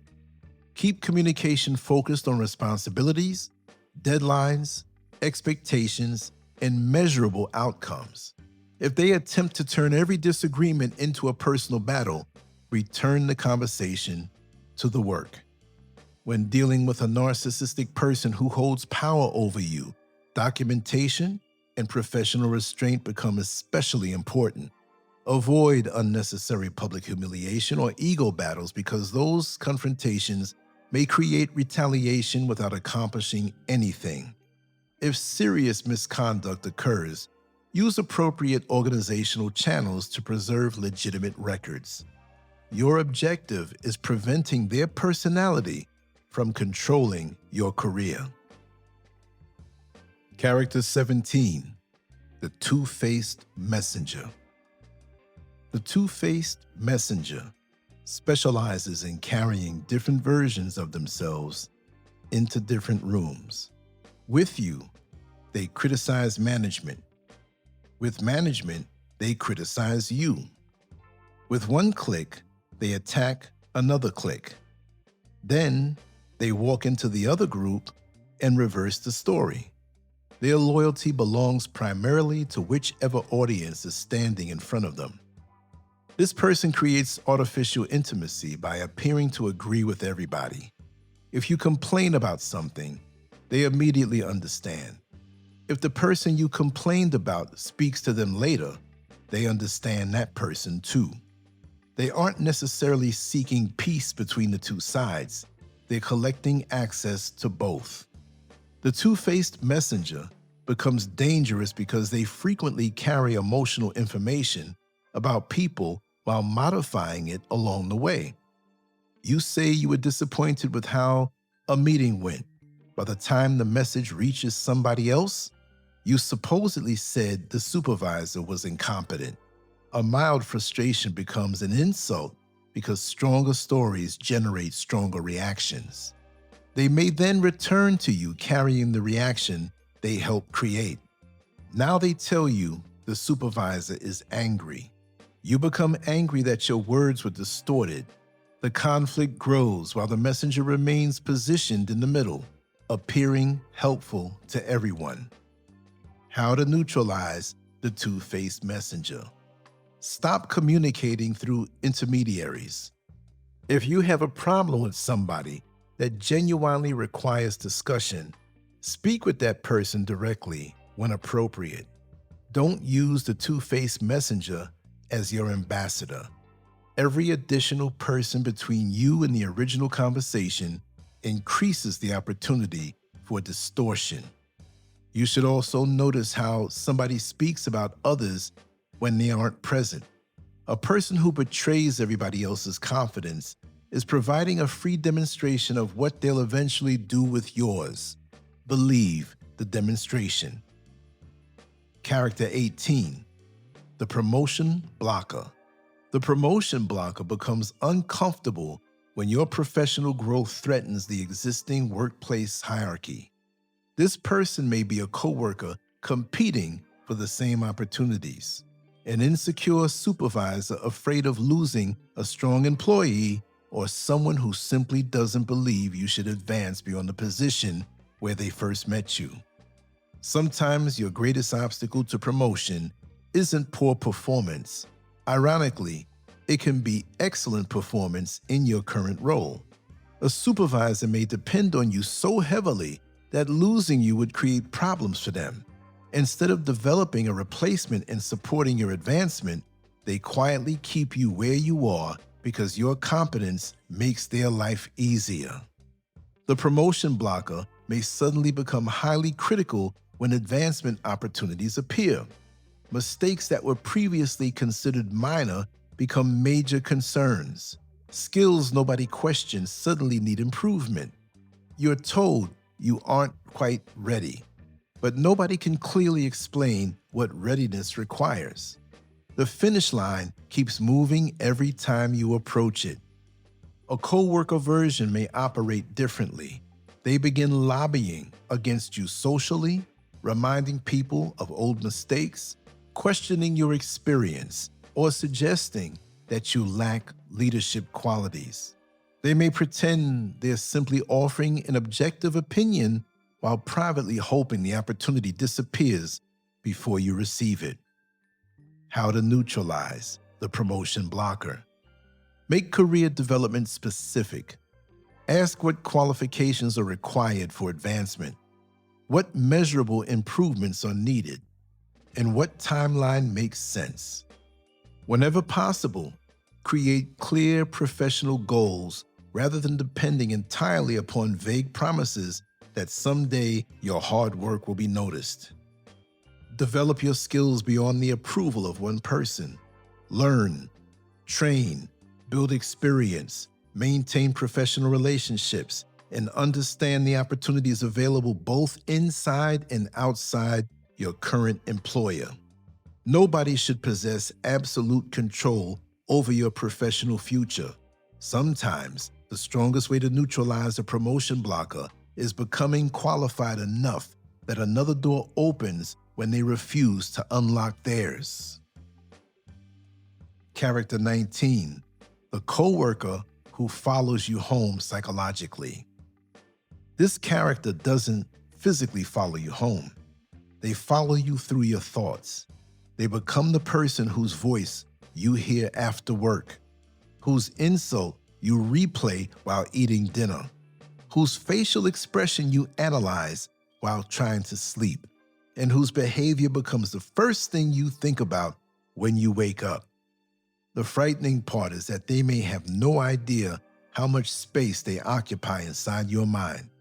They are somewhere enjoying their evening while you're conducting an imaginary argument with them in your living room. You're preparing responses to conversations that haven't happened. You're explaining the situation repeatedly to your spouse, friends, relatives, and anybody willing to listen. Now, the workplace has expanded beyond the building. Your coworker has entered your house without walking through the door. This is where workplace spiritual warfare becomes deeply personal because you must recognize when another person's behavior has gained too much emotional territory. The coworker may genuinely be difficult. Your complaints may be completely justified. But if thinking about them consumes hours of your private life, their distinction is receiving more of your life than your paycheck compensates you for. How to neutralize the coworker who follows you home psychologically. Create a mental boundary around the end of your workday. Problems requiring action can be written down before you leave so your mind doesn't feel responsible for remembering everything overnight. Decide what needs documentation, what requires discussion tomorrow, and what deserves to be discarded completely. Then return to your actual life. Your family deserves a version of you that isn't permanently arguing with coworkers who aren't present. Your evening deserves more than replaying office drama. Your sleep shouldn't become another shift at your job. You can't always control what happens during 8 hours of employment. You can control whether those 8 hours become 24. Character 20, the personal life investigator. The personal life investigator goes beyond ordinary curiosity. This coworker wants to map your existence outside the workplace. They want to know where you live, who lives with you, what your spouse does, whether you own property, what your children are doing, what you drive, where you vacation, how much money you appear to have, and whether you have outside income. Social media has made this character far more powerful because employees can investigate one another without asking questions directly. They can scroll through years of photographs, relationships, vacations, political opinions, family members, purchases, celebrations, and personal history. A coworker who barely knows you professionally can potentially learn enormous amounts about you during one evening online. The information may be used simply for curiosity, but sometimes it becomes comparison material. Somebody sees your home and begins calculating your finances. They see your vacation and wonder how you afforded it. They see your spouse and begin discussing your relationship. They discover an old opinion and bring it into a current workplace disagreement. The boundary between professional and private life becomes dangerously thin when employees allow unrestricted access to everything they've ever posted. How to neutralize the personal life investigator. Review your social media privacy and think carefully about what coworkers need to see. You don't necessarily have to block everybody or disappear from the internet. Simply understand that public information is public information. And once coworkers can see it, you can't control the conversations they have about it. Offline, continue practicing selective openness. When questions become too personal, redirect them without apology. You don't have to explain why you don't discuss money. You don't need to provide details about your relationship. Privacy doesn't require a courtroom defense. The most dangerous information you can give a workplace hater. Not all personal information carries equal risk. Some details become especially dangerous because they reveal your vulnerabilities, ambitions, frustrations, and fears. Telling the wrong coworker that you desperately need the job because you're financially struggling can reveal how much pressure can be placed on you. Telling somebody you hate your supervisor can become career ammunition. Revealing that you're secretly applying elsewhere can travel upward before you're ready. Discussing relationship problems can become entertainment. Explaining your insecurities can teach somebody exactly which buttons to press.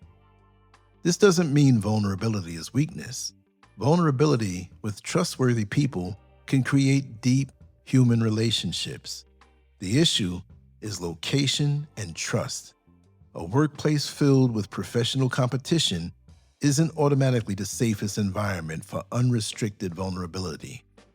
Before sharing something personal, ask yourself whether you would remain comfortable if the entire department knew tomorrow. If the answer is no, consider keeping it outside the workplace. That single habit can save you enormous amounts of stress. When they try to provoke you into destroying yourself. One of the oldest workplace traps is provocation.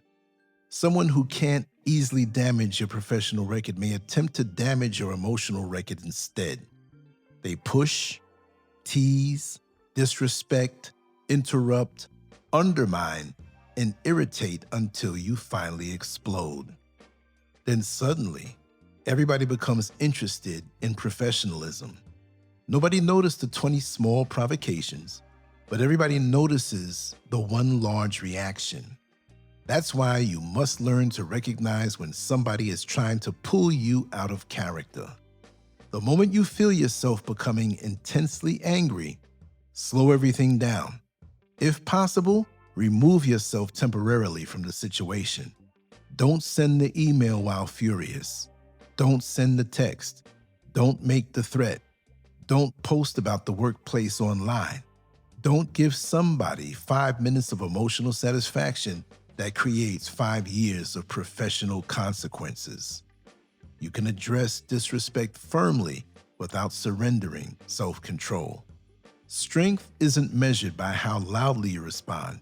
Sometimes strength is looking directly at somebody who desperately wants your reaction and refusing to give them ownership of it. Never let a paycheck turn you into somebody you don't recognize. Workplace toxicity can slowly change people. A naturally cheerful person becomes suspicious. A trusting person becomes guarded. Someone who once enjoyed their profession begins waking up angry. Sunday evening becomes depressing because Monday morning is approaching. That's when you need to evaluate what the environment is costing you. There's a difference between developing resilience and accepting permanent misery. Workplace survival strategies are designed to protect your career, not imprison you inside an unhealthy environment forever. Sometimes boundaries improve the situation. Sometimes documentation exposes a problem. Sometimes management intervenes. Sometimes transferring departments changes everything. And sometimes leaving becomes the healthiest professional decision available. Leaving doesn't automatically mean the workplace hater won. Staying doesn't automatically mean you won. The real question is whether the job continues serving the life you're trying to build. Your career is bigger than one building. Never allow one employer to become your entire professional identity. Companies restructure, supervisors change, departments disappear, businesses close, careers evolve, people relocate, technology changes industries. Your real professional security exists in your abilities, experience, reputation, relationships, adaptability, and willingness to continue learning. That perspective changes workplace spiritual warfare because suddenly the toxic coworker doesn't appear quite as powerful. They may influence one department. They don't control your entire future. They may interfere with one opportunity. They don't own every opportunity. They may convince one supervisor to misunderstand you. They don't control every supervisor you'll ever have. They may attempt to close one door. They don't own the building where every future door exists. When you remember that, fear begins losing its grip. The workplace hater's greatest defeat is your peace. Many people imagine defeating a workplace enemy means watching that person get exposed, disciplined, transferred, demoted, or fired. Sometimes accountability is necessary, particularly when serious misconduct occurs. But emotional victory can't depend entirely upon what happens to somebody else. Your greatest victory may simply be becoming impossible to emotionally control. They gossip and you continue living. They exclude you and you continue working. They compete and you refuse to enter the race.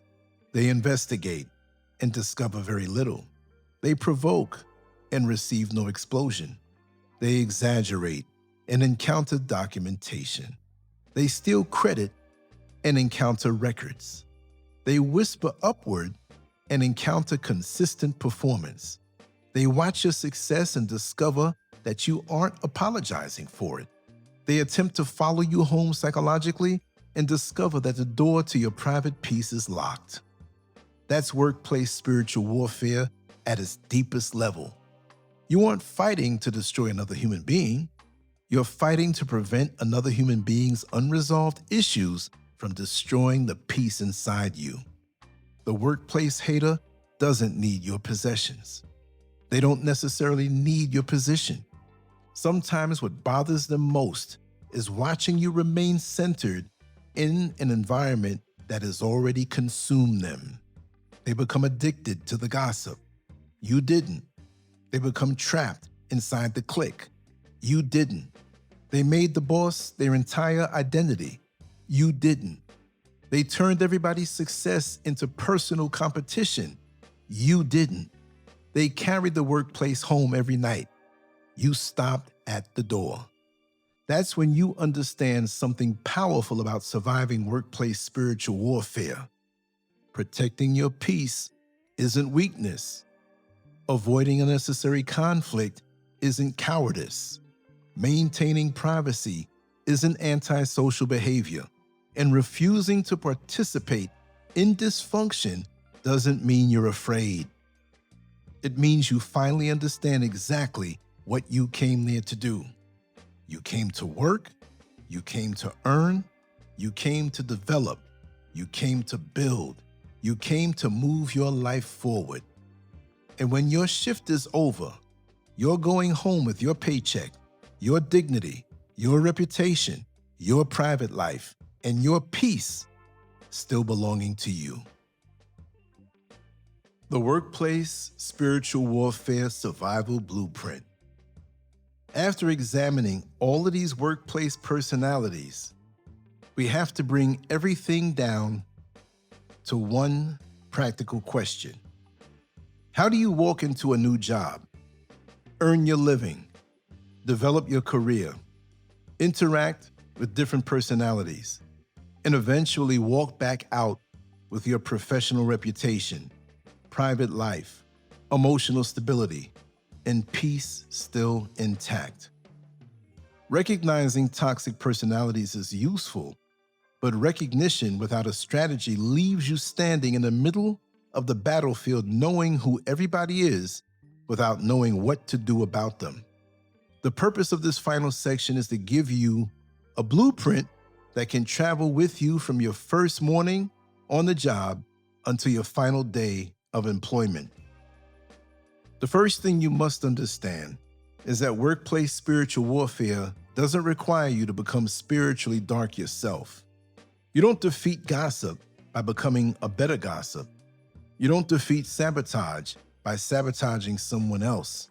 You don't defeat lies by creating your own lies. You don't defeat jealousy by becoming jealous of the jealous person. You don't defeat manipulation by becoming more manipulative. If surviving a toxic workplace requires you to become toxic yourself, the workplace has already changed you in ways that should concern you. Your real objective is much simpler. You want to become difficult to manipulate, difficult to provoke, difficult to falsely accuse, difficult to investigate unnecessarily, difficult to involve in gossip, and difficult to emotional control. At the same time, you want to remain easy to work with, easy to communicate with, dependable, professional, respectful, productive, and emotionally steady. That combination is powerful because toxic personalities frequently depend on access, information, reaction, confusion, and emotional instability. When those resources aren't available, many of their games lose effectiveness. This isn't about living in fear of coworkers. Most people you meet throughout your career won't become enemies. Some will become mentors, trusted colleagues, genuine friends, and valuable professional connections. The purpose of boundaries isn't preventing relationships. Boundaries help healthy relationships develop at a healthy speed while preventing unhealthy people from gaining immediate access to areas of your life they haven't earned. The blueprint begins before workplace trouble ever appears. The strongest defense against workplace venom isn't waiting until everything explodes and then trying to repair the damage. The strongest defense is entering employment with habits that make unnecessary drama difficult to attach itself to you in the first place. Your first 30 days should be an observation period. When you begin a new job, everybody is new to you, but you're also new to everybody else. People are watching how you dress, speak, work, respond to authority, interact with coworkers, handle pressure, and carry yourself socially. Some people are simply curious. Others are deciding whether they like you. A few may be determining whether you represent competition. Your mistake would be believing that because people are friendly during the first week, you already understand who they are. Treat your first month as an observation period. Learn the job before trying to learn everybody's private business. Pay attention to how people communicate, how management operates, who handles responsibilities well, who constantly complains, who brings gossip, who appears dependable, and who seems connected to every conflict. You don't have to judge anyone prematurely. Simply observe patterns and allow time to reveal character. New employees sometimes feel pressure to establish social belonging immediately. They want lunch partners, workplace friends, invitations, and acceptance. That desire is understandable, especially when entering an environment where everybody else already appears connected. But rushing into a clique can attach you to conflicts that existed years before you arrived. You may begin disliking somebody you never personally had a problem with because your new lunch group told you what to think. Allow your relationships to develop naturally. Speak respectfully to everyone until someone gives you a legitimate reason to create distance. Don't inherit enemies. Don't adopt someone else's feud. Don't let the first person who befriends you write the entire workplace story before you've met the rest of the characters yourself. Friendly doesn't have to mean fully accessible. Your personality doesn't have to disappear simply because you're protecting your privacy. You can be funny, warm, generous, conversational, supportive, and pleasant while still maintaining strong boundaries. Some people mistakenly believe privacy requires acting cold and distant, but that approach can create unnecessary tension. The goal isn't building a wall around yourself. The goal is installing a door and deciding who receives the key. When conversations move toward highly personal territory, learn how to remain relaxed while limiting information. You can discuss movies, sports, food, travel, hobbies, music, general life experiences, and countless other subjects without providing detailed financial statements or relationship reports. There's an entire world of human conversation between silence and oversharing. The strongest boundary is often the boundary nobody notices. You don't announce that your coworkers aren't allowed into your personal life. You simply stop giving detailed answers when conversations move into areas you prefer keeping private. Over time, people learn where your boundaries exist because you consistently maintain them. Be careful with the first lunch invitation. Lunch invitations are normal workplace behavior, and there's nothing automatically suspicious about somebody asking you to eat with them. Lunch can help new employees feel welcome and create healthy professional relationships. The problem begins when lunch becomes an unofficial intelligence briefing where somebody explains everybody's personal business before you've learned their last names. Pay attention to what people discuss when they have your undivided attention away from management. If someone spends 45 minutes explaining everything wrong with the company, every person they hate, every supervisor they distrust, and every scandal that has supposedly happened, understand that you aren't simply eating lunch, you're being recruited into a worldview. Listen more than you speak during your early days. You don't need to challenge every negative statement, but you also don't need to confirm it. Someone may ask what you think about a supervisor you've known for 4 days. The correct answer is that you're still getting to know everyone. Don't allow somebody to force you into forming opinions before experience gives you evidence. Don't tell people how badly you need the job. Everybody works because income matters, and there's nothing shameful about needing employment, but revealing financial desperation to coworkers can unintentionally reveal vulnerability. If people know you're one missed paycheck away from serious trouble. An unhealthy personality may understand exactly how much workplace pressure you're likely to tolerate because leaving appears impossible. You don't need to pretend you're wealthy or financially independent. Simply keep your financial circumstances private. Coworkers don't need to know your debts, savings, mortgage, rent, outside income, retirement plans, inheritance, investments, or financial emergencies unless there's a legitimate reason connected to the workplace. Financial privacy also reduces comparison. The moment coworkers know what you own, what your spouse earns, what property you have, or what income you receive outside employment, some people begin calculating your life. They wonder why you work there if you have money. They question whether you deserve overtime. They decide somebody else needs the promotion more than you. None of that belongs in professional decision-making, which is precisely why unnecessary financial information should remain outside the workplace. Never turn your coworker into your confessional. Everybody experiences frustration at work. Supervisors make decisions we disagree with. Coworkers disappoint us. Policies seem ridiculous. Schedules become exhausting.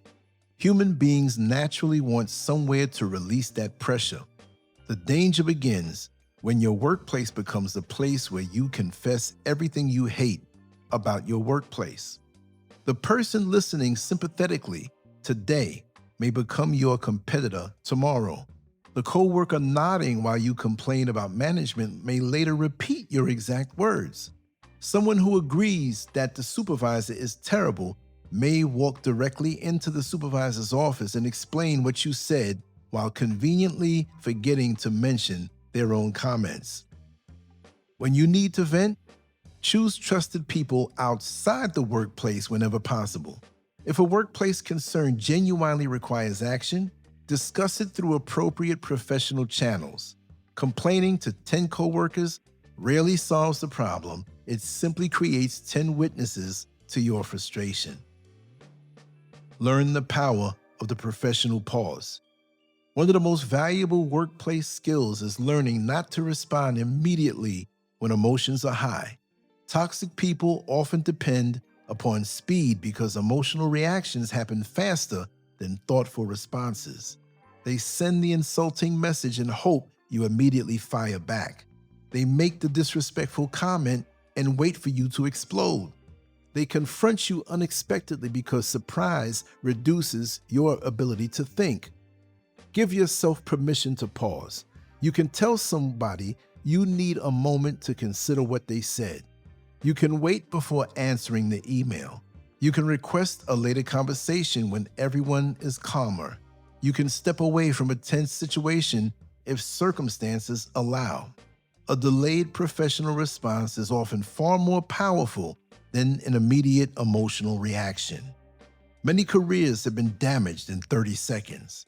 One email, one text message, one threat, one insult, or one explosive confrontation can become permanent evidence.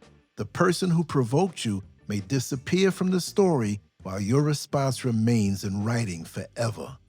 Never hand somebody permanent evidence of a temporary emotion. Keep your workplace communication clean. Imagine that every important workplace email could someday be read aloud during a meeting with management.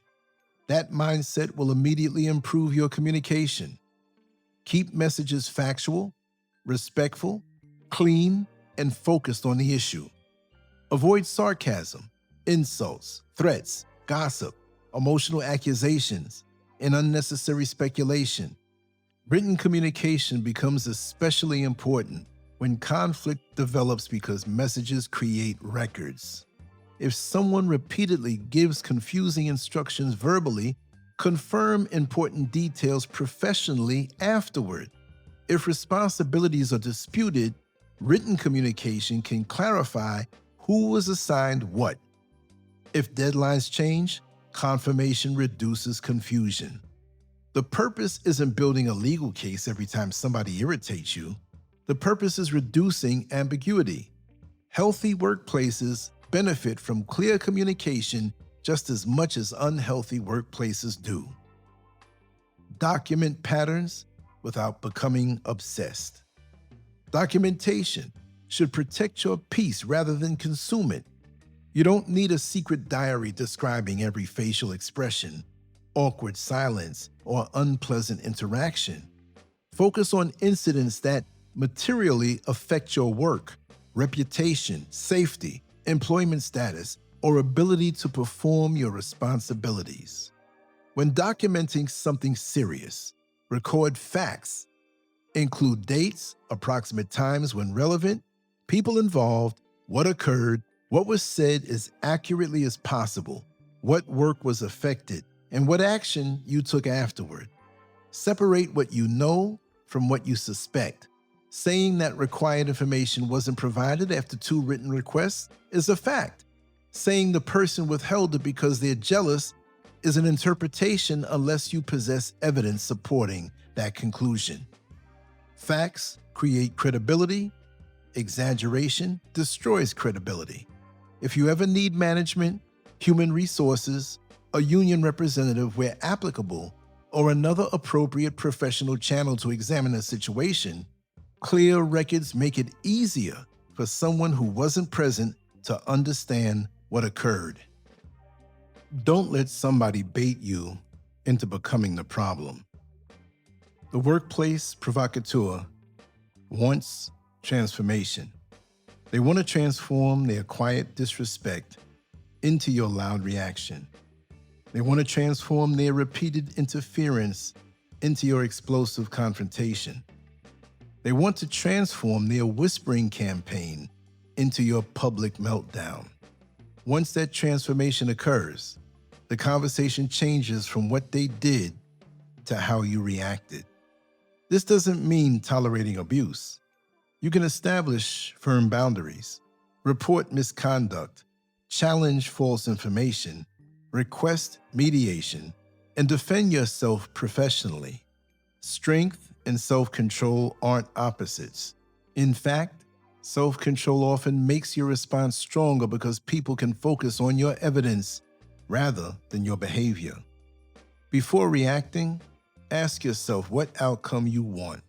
If your goal is protecting your career, choose the response most likely to accomplish that goal rather than the response that feels satisfying for 30 seconds. Revenge and resolution are rarely the same thing. Build relationships across the workplace without joining a camp. One of the best protections against workplace cliques is maintaining respectful professional relationships across different groups. Speak with people in other departments. Treat support staff with the same dignity you give executives. Don't suddenly become friendly only when you need something. Let your reputation develop around consistency rather than political loyalty. This matters because toxic workplace narratives become harder to maintain when many people have a direct experience with your character. If somebody claims you're impossible to work with, but employees across several departments consistently experience you as a cooperative and respectful individual, the accusation eventually collides with reality. Never underestimate the power of a good professional reputation built quietly over time. Reputation isn't created by constantly telling people who you are. It's created by giving people enough repeated experiences that they reach their own conclusion. Know the difference between a bad day and a bad pattern. Everybody has bad days. A normally friendly coworker may become short-tempered because something difficult is happening in their life. A supervisor may communicate poorly during a stressful deadline. Somebody may forget to forward an email. A colleague may make an insensitive comment and later genuinely regret it. Don't turn every human mistake into evidence of spiritual warfare. That mindset would make healthy employment literally impossible. Look for repetition, consistency, escalation, and impact. Does the same behavior keep happening? Does it repeatedly affect you? Does it continue after reasonable attempts at clarification?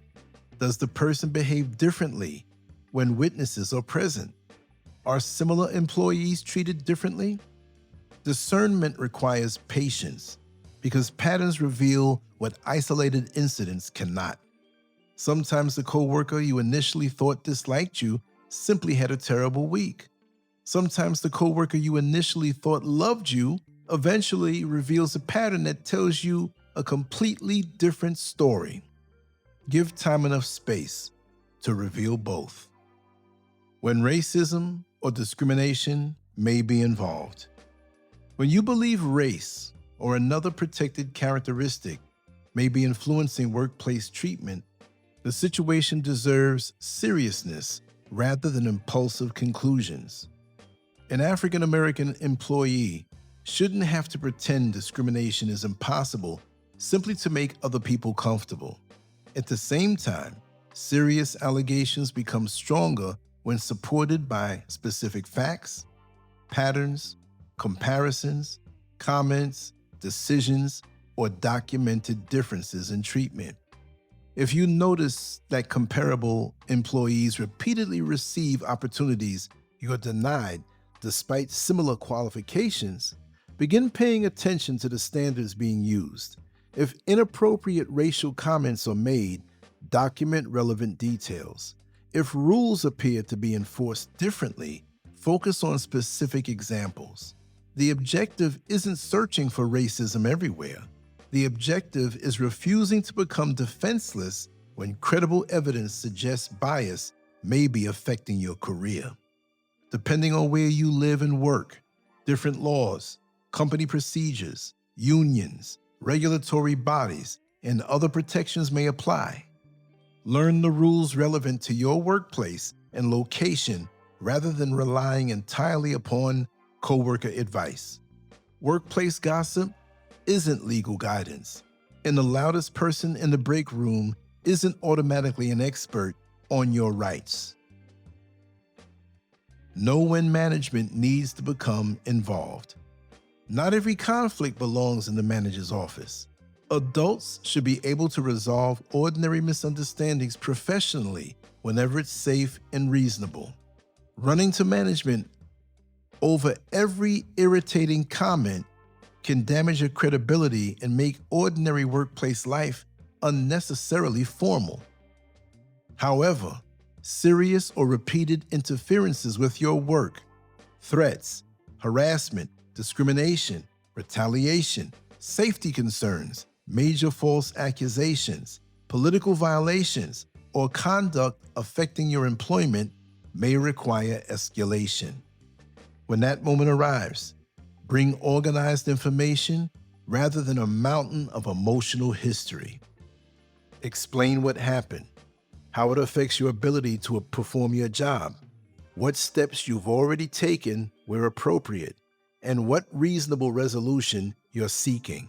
Management can respond more effectively when they understand the professional problem rather than being asked to referee an entire personality conflict.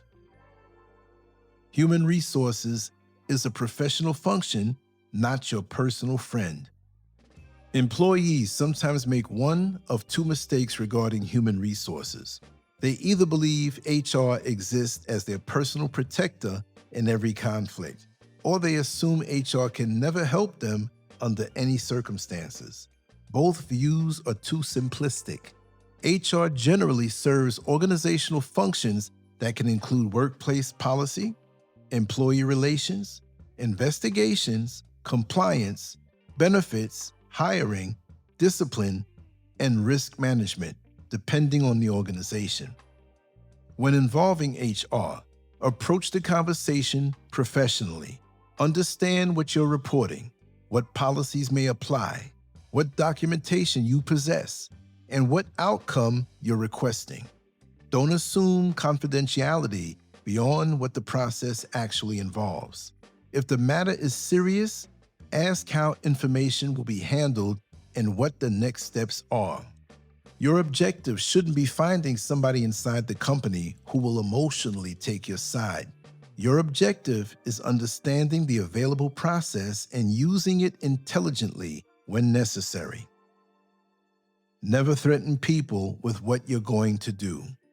One of the easiest ways to weaken your position is announcing every move before making it.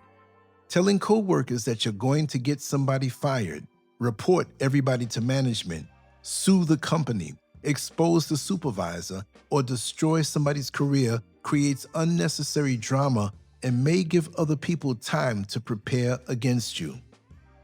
If legitimate action is necessary, take legitimate action through appropriate channels. You don't need a press conference. Professional power frequently moves quietly. Documentation is quiet. Boundaries are quiet. Skill development is quiet. Saving money is quiet. Preparing another career option is quiet. Updating your resume is quiet. And building outside professional relationships is quiet. Not every move requires an audience. Build financial breathing room whenever possible. Workplace toxicity becomes much more frightening when losing one paycheck means immediate disaster. Financial pressure can trap employees inside environments they desperately want to leave because they simply can't afford interruption.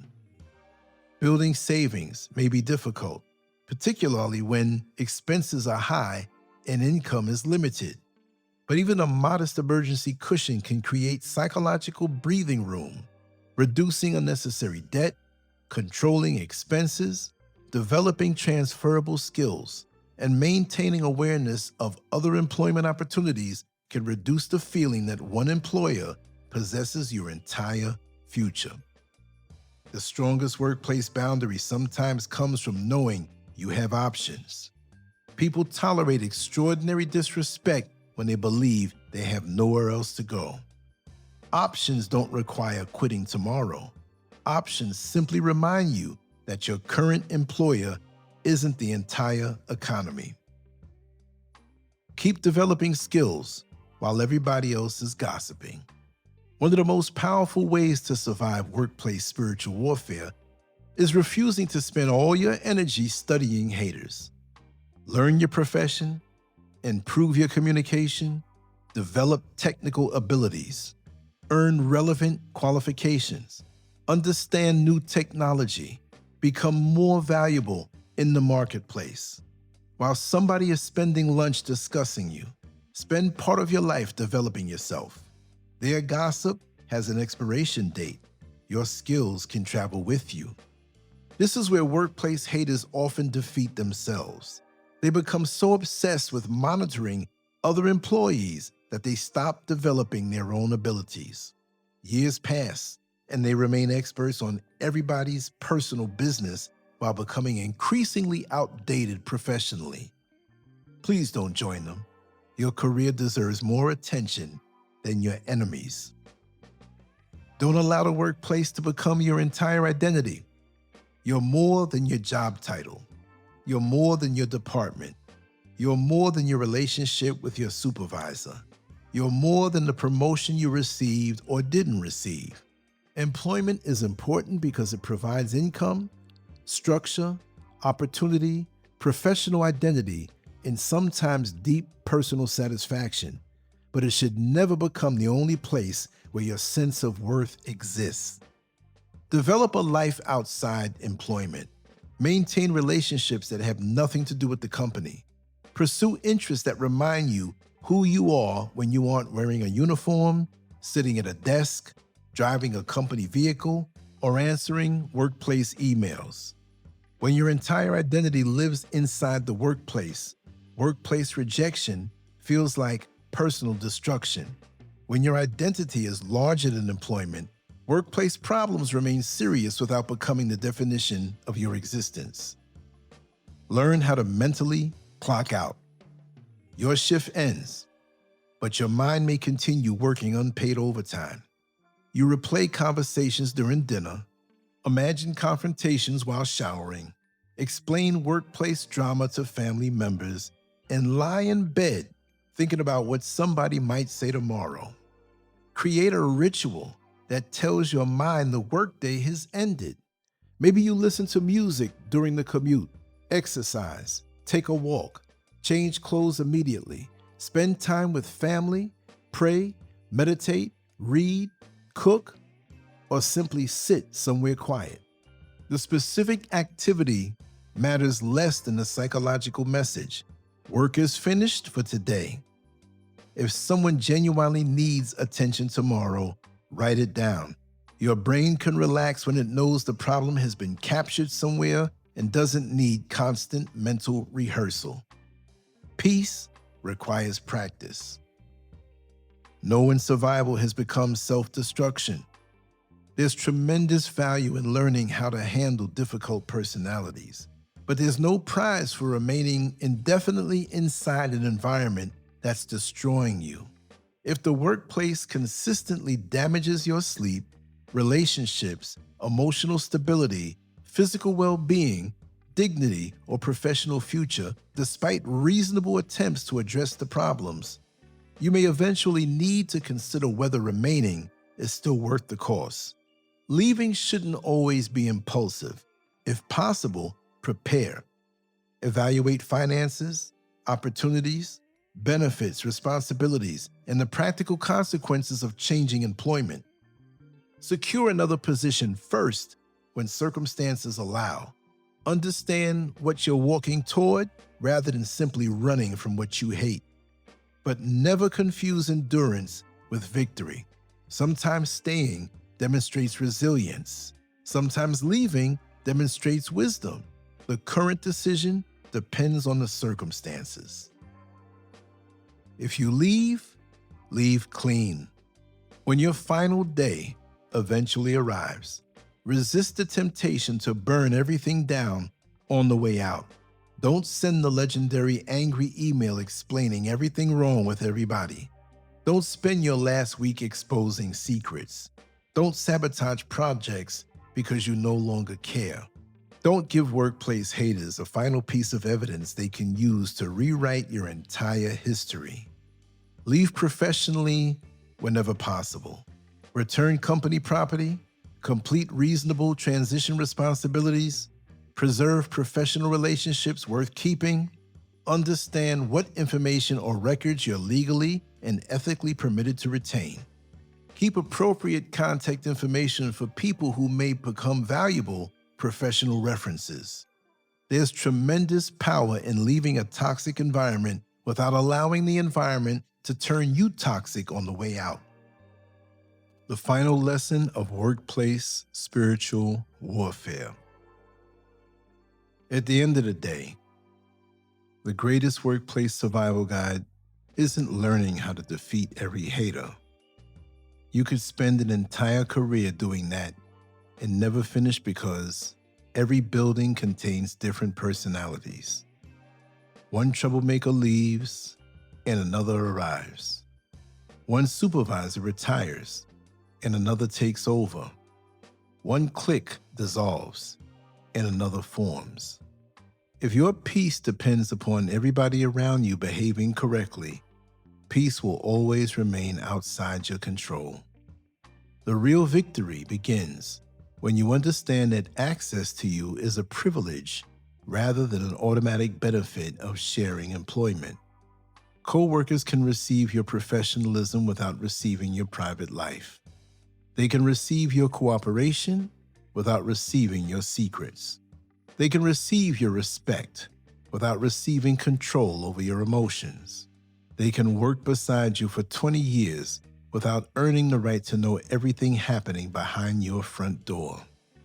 Workplace spiritual warfare becomes easier to survive when you stop fighting every battle presented to you. Some gossip deserves silence. Some provocations deserve a pause. Some accusations require documentation. Some misconduct requires formal reporting. Some people require distance. Some environments require departure. Wisdom is knowing which response belongs to which situation instead of using the same reaction for everything. Never forget why you entered the workplace in the first place. You came to exchange your labor, skills, knowledge, time, and professional ability for compensation and opportunity. You didn't come to surrender your identity. You didn't come to become a character inside someone else's drama. You didn't come to spend your evenings analyzing people who should have disappeared from your thoughts the moment you clocked out. You came to build your life, and employment should serve that larger purpose. So walk into your workplace with your eyes open, but your heart free from paranoia. Be friendly without becoming exposed, confident without becoming arrogant, private without becoming cold, observant without becoming suspicious of everybody, and strong without becoming cruel. Let people gossip while you develop. Let them compare while you grow. Let them form cliques while you build professional relationships. Let them investigate while you maintain boundaries. Let them compete with a race you never entered. Protect your work. Protect your name. Protect your future. Protect your private life. And above everything else, protect your peace. That's how to survive workplace spiritual warfare without allowing the battlefield to follow your home. I hope this monologue has been of benefit to you. I think we covered the majority of what you need to be armed with. We all have to be gainfully employed. So I hope this makes the journey easier and answers most of your questions. I speak from experience, and I have experienced all that I shared in this discussion. So give me your feedback. Let me know if there's anything I needed to cover. And until then, I'll be creating and compiling other pieces of content that reflect my vast experience. On to the next one. Much love to you all. LanceScurv out. I wish you nothing but peace. Thank you.